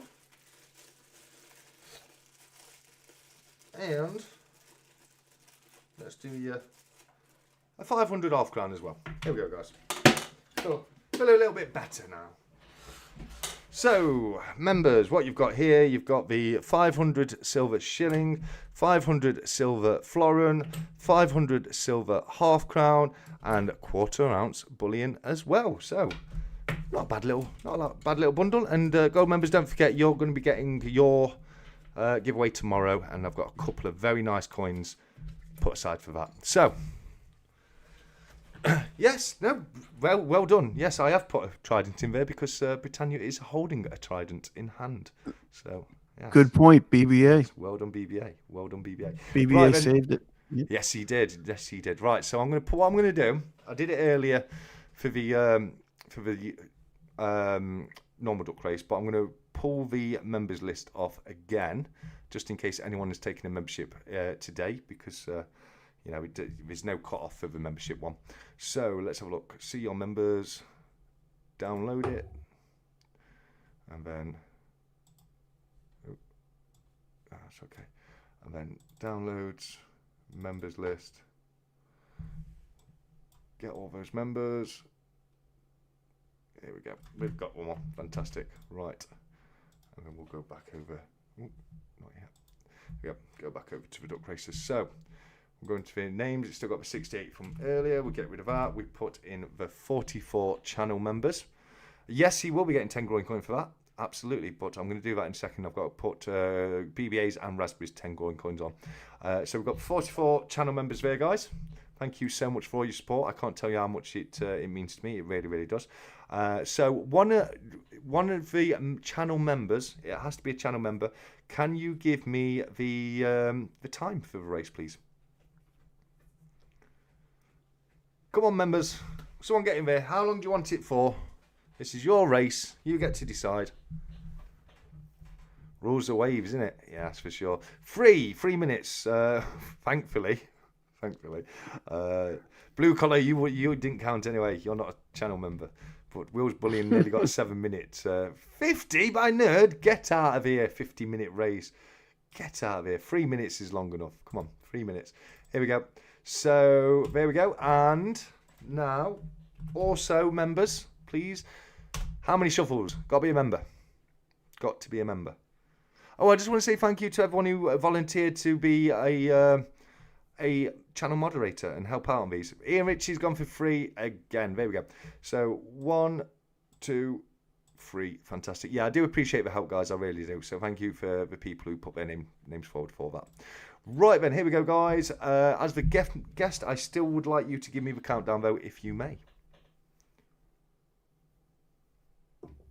Okay, so that's on me again? Yes, mate. All right, let's do it. 3 minutes, winner take all. 3, 2, 1, and go. And they are off, and we've got 3 minutes on the race. Who's going to break out the blocks nice and early? So Silver Spectre is there as well. So is duck number 33. Mr. Kiwi's there as well. Davinia Robbins is there. Ollie Harper's there. So is Ian Kirk. Baron Vamsky as well. But it looks like it's Silver Spectre right now. And I did say Spectre. I embarrassed myself recently by calling Silver Spectre the Silver Sphincter. Complete slip of a tongue. I do apologise once again to the Silver Spectre. He's a fantastic guy. He really is. And I do mean that. I was well embarrassed when I said it because he's such a great guy. But Newman's Nutter is currently in the lead with their cigar in their mouth right there. Jack Stacks is just pulled out. But it's back to Newman's Nutter right now. We're coming into the final 2 minutes. 2 minutes and 15 seconds on the countdown. And it's still Newman's Nutter. But it's anybody's race right now, guys. It's so tight. And Newman's Nutter is pulling back. Danny Millington is now in the lead. We've got Edward L. and Danny Millington and Teach72, but so is Baron Vansky. They're all there. It's a line of ducks at the front. No one making a particular... There's Liberty Duck, bless her luck. But nobody's making a name for himself as of yet. We'll see who's got the legs to carry it forward a little closer to the end. We're coming into the final 1 minute and 45 seconds on the timer. And it's now currently CY Sterling, Legacy Geek, technically in the lead, but there's a lot of ducks around them, guys. There really is. Freud duck. Is there an Einstein duck? There's no Einstein duck. No, unfortunately. Silver Hunter, Gold Silver Hunter is number 1 right now. SI81 is just behind him. Queen Nessie is there. Come on, Nessie. And Viking Duck is there as well with Papa H. Come on, guys. Who's going to take it? And don't forget to lick the like button, guys, or she won't get to hear me sing to you. You know you'll like it. I'm dying a little bit. Right, we're coming into the final minute. Silver Spectre is there in number 1. True Legends is up there, so is Louise Wawa as well. And I can't stop coughing for some... There we go. At least I muted it for you guys. BCS could still hear me. Come on, number 30, says Will's bullying. Joel Broomhead, number 17, in the lead right now. We're coming into the final 45 seconds of the race. That finishing line is drawing nearer and nearer, guys. It is still a line of ducks right there. I could not call who that is right now, but it could be any single one of you. And we'll find out exactly who it is in 32 seconds time. It looks like it's just CY Sterling right now. Davinia Robbins is having a good go at it as well. But again, you know, there's no one duck that's making a stand for themselves. GS8's had a little go at it. Now we're into the final 20 seconds. This is where it all changes. Is anyone going to make a name for themselves right now? Stacks of Silver, Liberty Duck currently in the lead. Have you got the legs to keep it there? Is anyone going to make a break from the back? It can go anywhere. Those final seconds are all important. Ollie Harper is storming away. I think it's going to be in the pink, not the stink for Ollie Harper. He has just taken it. Congratulations to you, Ollie Harper, my friend. Well done. And BCS, I'm going to ask you for one last time this evening. Are you aware of the time, good sir? I believe that it's time to shut the duck up. Time to shut the duck up. There we go. Thank you so much. Congratulations to all the winners tonight. You've all done fantastically well. You really have. I'm going to take this moment to go over to the duck race winners podium, and I'm going to add Ollie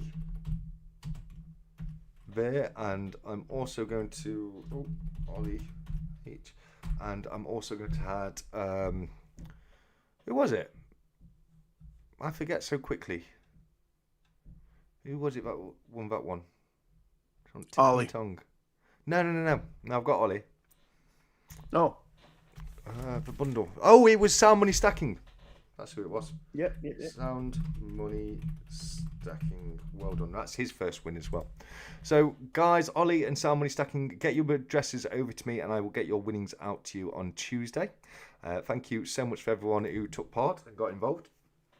Do remember to get involved in next week's. We're going to have a lot of fun with that as well. And right then, mate, this is where we look to close things down, end things off. So you had a chance to ask me a couple of questions earlier. Is there anything else you'd like to ask me while you've got a chance? Well, let's see. Sulphur. Is cheeky. What Sulphur? Sulphur Hoarding said, I won TSC. It was Sound Money Stacking. Oh, yeah, I saw Get out of here. I don't know. Sorry, mate. So, do you ever share any details about your family life, or? Very rarely. Very rarely. Okay, then I'll stay away from that. No, I mean, it's okay. Fine. I got a good question. I got a good question for you. How did you and 𝗫 and 365 get together and start Stacker Social? I know everybody might know this story, but I'd like to hear it. Okay, yeah, no. So, like I said to you, I think it was on your channel earlier. When me 365, we started our channels quite similar times. He was a little bit before me, and 𝗀𝗵𝗃 Stacker, but there wasn't a lot of people. People like CPM came shortly after. There wasn't a lot of people who had channels in the UK, and we just did not have anything like the community you guys had over in the States. And we wanted to build something. And we were always looking for ways to integrate the community. I mean, it's what these stack chats have always been about, giving the community an opportunity to come together and chat amongst themselves as much as it is, I very often say the stars are the guys in the live chat, not me. I'm just an idiot with an internet connection and someone let loose with a camera. But we've got some fantastic people in the community. So 365 started Stacker Social as a Telegram group originally, and we moved. We decided that Telegram wasn't good enough. It just wasn't good enough for what we wanted. It was so restricted. It was one room. The chat was all over the place. So 𝗫 had some experience with Discord, and he spoke to 365, and they opened up a Discord server, and they came over to me and asked at that time if I'd like to be a co-founder as well, and I was honoured by them asking, and that's basically how it came about. So 365's, it was his brainchild, and then that's why he's the founder, and then myself and 𝗫 are co-founders. Nerd UK. Nerd That's UK. awesome. Sorry, mate. I've just got to tell Nerd UK off and minus him another 1,000 groin coins because he's, you know, the bloody picture he keeps sharing. It's ridiculous. We'll have a quick flick through all the fantastic things that people have shared in Stackers Social, Stack Chat Interact tonight. I know I didn't have a chance to get the green screen out. I do apologise. It will be out for next week. Some fantastic stuff. Yes, 2,500 members we hit just before we went live. It was amazing to see. So thank you so much for getting involved on that one, guys. I do apologise. And Nice. That's the wrong one. But Nerd, we'll have bloody less. Is there any way to tell who your 2,500 member was, and do you ever make that public? It might be possible. One of the guys that are a lot better with Discord, because the problem for me, and I get laughed at all the time, I never used Discord before in my life, and I don't do a lot of social media, so I don't know how to do stuff as much as some of the other guys. I was doing something the other day, and one of the chaps said something along the lines of, "Oh, Grandad's trying to Google by searching in Facebook again," and my response was, "I'd love to be offended by that, but no, you're absolutely right." That's absolutely what's happening. So yeah, I don't know quite as much of the Discord stuff as some of the other guys. We've got a couple of tech guys in there. Wingnut is our software specialist. Got some fantastic moderators in there. We've got Joker's Wild, he's the marketplace moderator. Diaxis is a standard moderator, so is Silverpunk as well. Obviously there's myself, 𝗫, and 𝗕𝘂𝗺𝗺𝗫 if anyone's got any questions or needs any help with anything as well. So yeah, it's great place to hang out with other fellow lovers of shiny and metal things, and same as I say, you know, the number one guy behind it was 𝗕𝘂𝗺𝗺𝗃, and then, you know, there's people that do so much in there, you know, like the moderating team I've just mentioned. But not only that, you know, a lot of the members so active and so engaged. Now, I've said this before. I find it difficult to be outspoken on social media. I suffer with anxiety a lot, and I'm one of those people that I'll say something, I'll be like, "Oh God, no, I meant it as a joke," and that sounds, you know, people are going to take it the wrong way. So I read the messages and I follow it on, and I love doing that, and I love watching all the pickups, and I'll do the little reactions, like give something a love heart, or you know, that kind of stuff. But I'll be honest with you, I'm more of a passive user of Stackers Social, which, you know, I'm not the only one in there. There's a lot of people like me. They're active, they're in there. You know, they're enjoying it and getting benefit from it, but they're not, you know, they're not the most outspoken people when it comes to social media and that kind of thing. It can be a bit daunting if you're not very tech savvy, but because there's a lot of rooms, a lot of information that's coming at your face straight away. But as soon as you start digesting it, and as soon as you start seeing, okay, that's what that is, you know, it becomes a lot easier to navigate. And once you've gotten used to it, it's so easy to use. It really is. Yeah, like Robot Toast said, if 2,500 people were all outspoken at the same time, it'd be like it used to be. It would be like it used to be. And that was the problem when we had one. Mr. Kiwi, how are you doing, my friend? It's great to see you. Yeah, when we had Telegram, it was one room. I think it was only on hundreds of people in there, but the conversation, because it was all happening in one room, it was kind of like being in the middle of a nightclub with a DJ and all the music going off, and you're trying to have a conversation and there's so much going off around you. And that's one of the good things about having the separate rooms with it. But it's like you say, you know, if we had that many people and everyone was trying to say something all at the same time, it would get very, very noisy very, very quickly. But no, you know, there's some very, very active members in there, and it's fantastic to see. It really is. But yeah, no, I love Stackers Social. I think it's a fantastic thing. It really is. Yeah, for sure. It's great, and it's good to have people you can speak with about this hobby. I call it a hobby, a lifestyle, because like you said before, you don't want your neighbors knowing about it, you know, because when SHTF, he's going to be coming for your medals. Yep. I mean, that's the thing. I'd be much happier to talk in detail about my stuff with somebody who lives the other side of the country than I would someone who's just around the corner, because, you know, You know, you never know. You never know, do you? So and that was one of the main reasons. There's 3 reasons. So one of the main reasons was a support network, to be there for people and help and support each other. Another one was the animosity thing. It gave you a chance to talk to people, not only for a security basis. Yes, for security, but also when you try and talk to your friends and family about this kind of stuff, and if they're not into it, how often do you get that blank face meet you and we go into that, oh, he's talking about silver again mode, you know what I mean?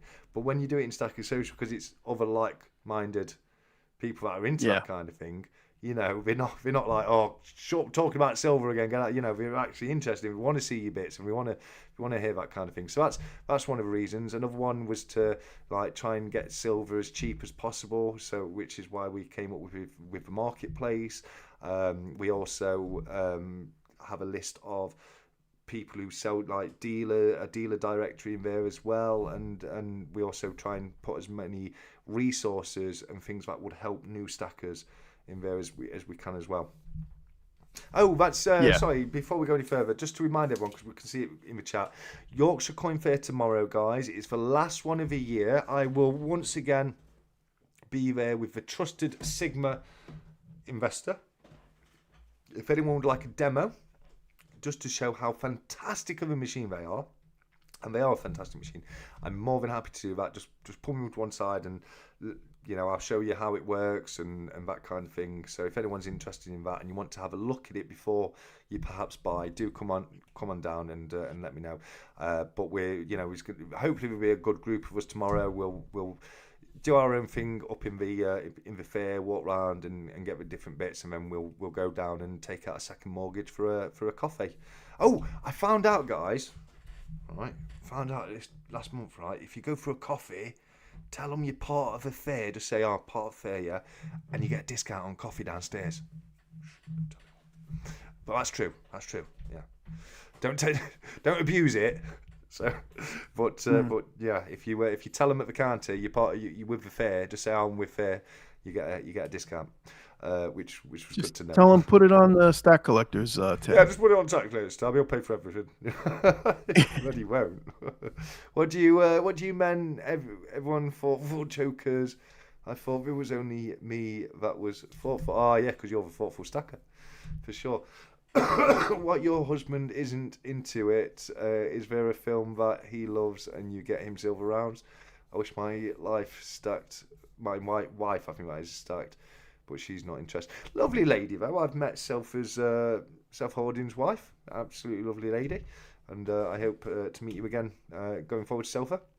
But yeah, no Yorkshire Coin Fair next month, guys. They don't do it at the end of December, so after tomorrow it'll be the end of January, which we're all going to miss anyway because we'll be in Germany. We won't be in the UK because you're all coming to the Yorkshire World Money Fair, aren't you? Any martial art rounds? What do you mean by martial art rounds, Raspberry? Let me know what you mean there.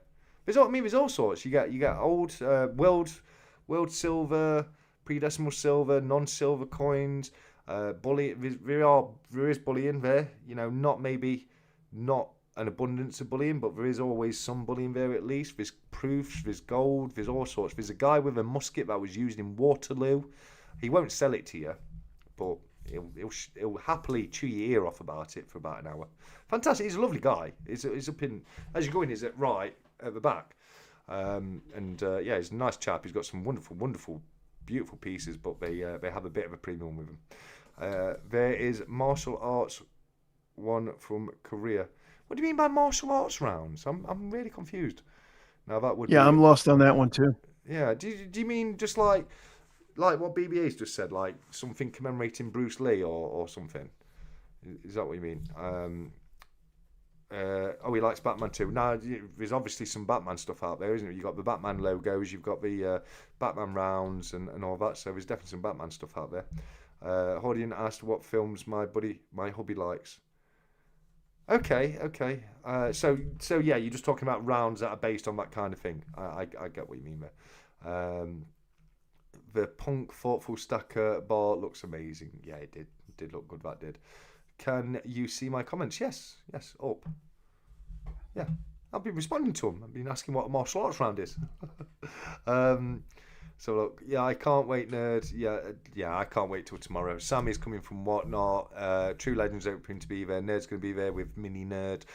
Ian Afterbeer's going to be there. He'll probably be the usual guys from Whatnot. Coins and Collectible. He normally comes every month as well.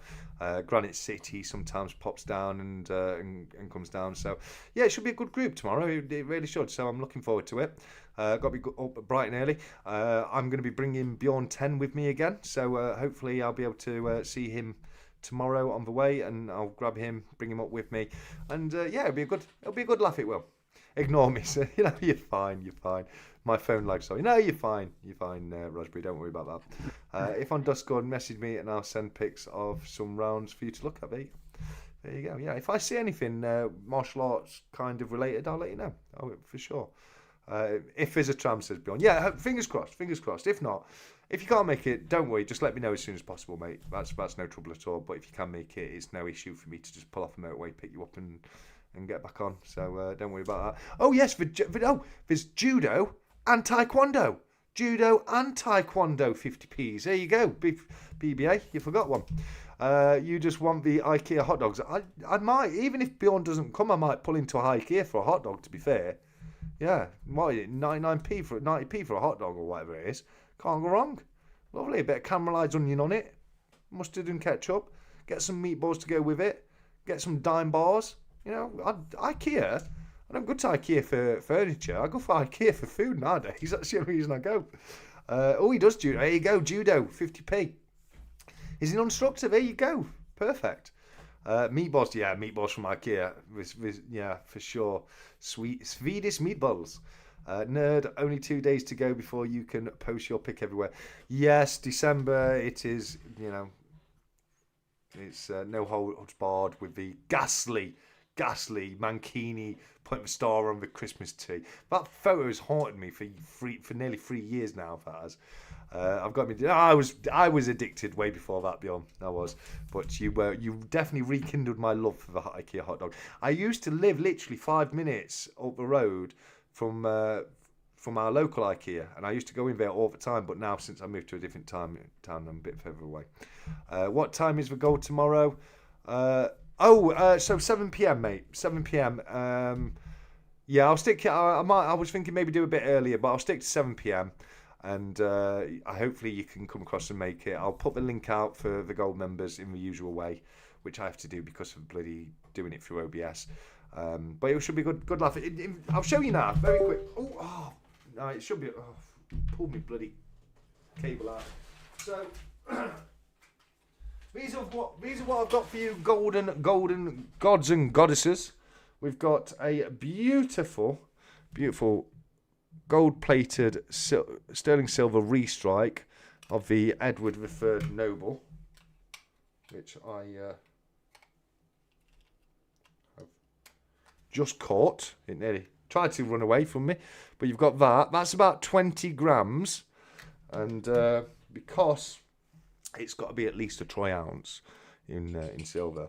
You've also got this Isle of Man 1999 Sir Walter Raleigh half crown, and that one's 999 fine silver. So I've buggered that up completely. So yeah, there are your two pieces for the gold members duck race tomorrow. Two beautiful coins, and yeah, it's gonna be a lot of fun. But mate, no, thank you for coming across and joining me tonight. It's been a lot of fun having you on here, mate, and I hope you come back over soon, and maybe I'll be able to come back onto your channel soon. Yeah, absolutely. You're always welcome, and anytime you want to come on, please just now I know I shoot us an email. Yeah, now I know I can just come over and just pop on for 10 minutes. I'll probably do that more often, mate, because I enjoyed popping on for a little bit. It was a lot of fun. So yeah, and we'll get you back on in the new year, if you don't mind, mate, and hopefully not have as many duck races to get through, so we can have a bit more. No, definitely, it would be my pleasure. Thank you so much for having me on. I know, yeah, it's been a long day. I had a big live stream this morning. I was in somebody else's live stream earlier before that, so Oh Yeah, it's wow! been a long day, but You've done the yeah, triple. You've done the. I was moaning last time when I did yours and then came straight onto mine. Doing the double was bad enough, but you've done the bloody triple. yeah, it was only a short stint on that first one, but yeah, it's been a long day. It But I certainly has. appreciate it. Thank you so much. Thanks to everybody out there for showing up. Appreciate you. No, we appreciate you, my friend. Thank you so much. You can have my balding head for a little bit, getting hot in my hat. No, it's been a pleasure. It really has been a pleasure. I've loved having a chat with you and picking your brain about a few things from 𝗀𝗧 side, etc. But I've got a feeling, guys, we may have rabbled on. Well, not Blue Collar Stacker. We could listen to him all night, but the idiot in the purple shirt has definitely rabbled on for long enough now. So I'm going to leave you all in the usual fashion by saying, until next time, as usual, look after each other. Keep stacking. Take care. And goodbye.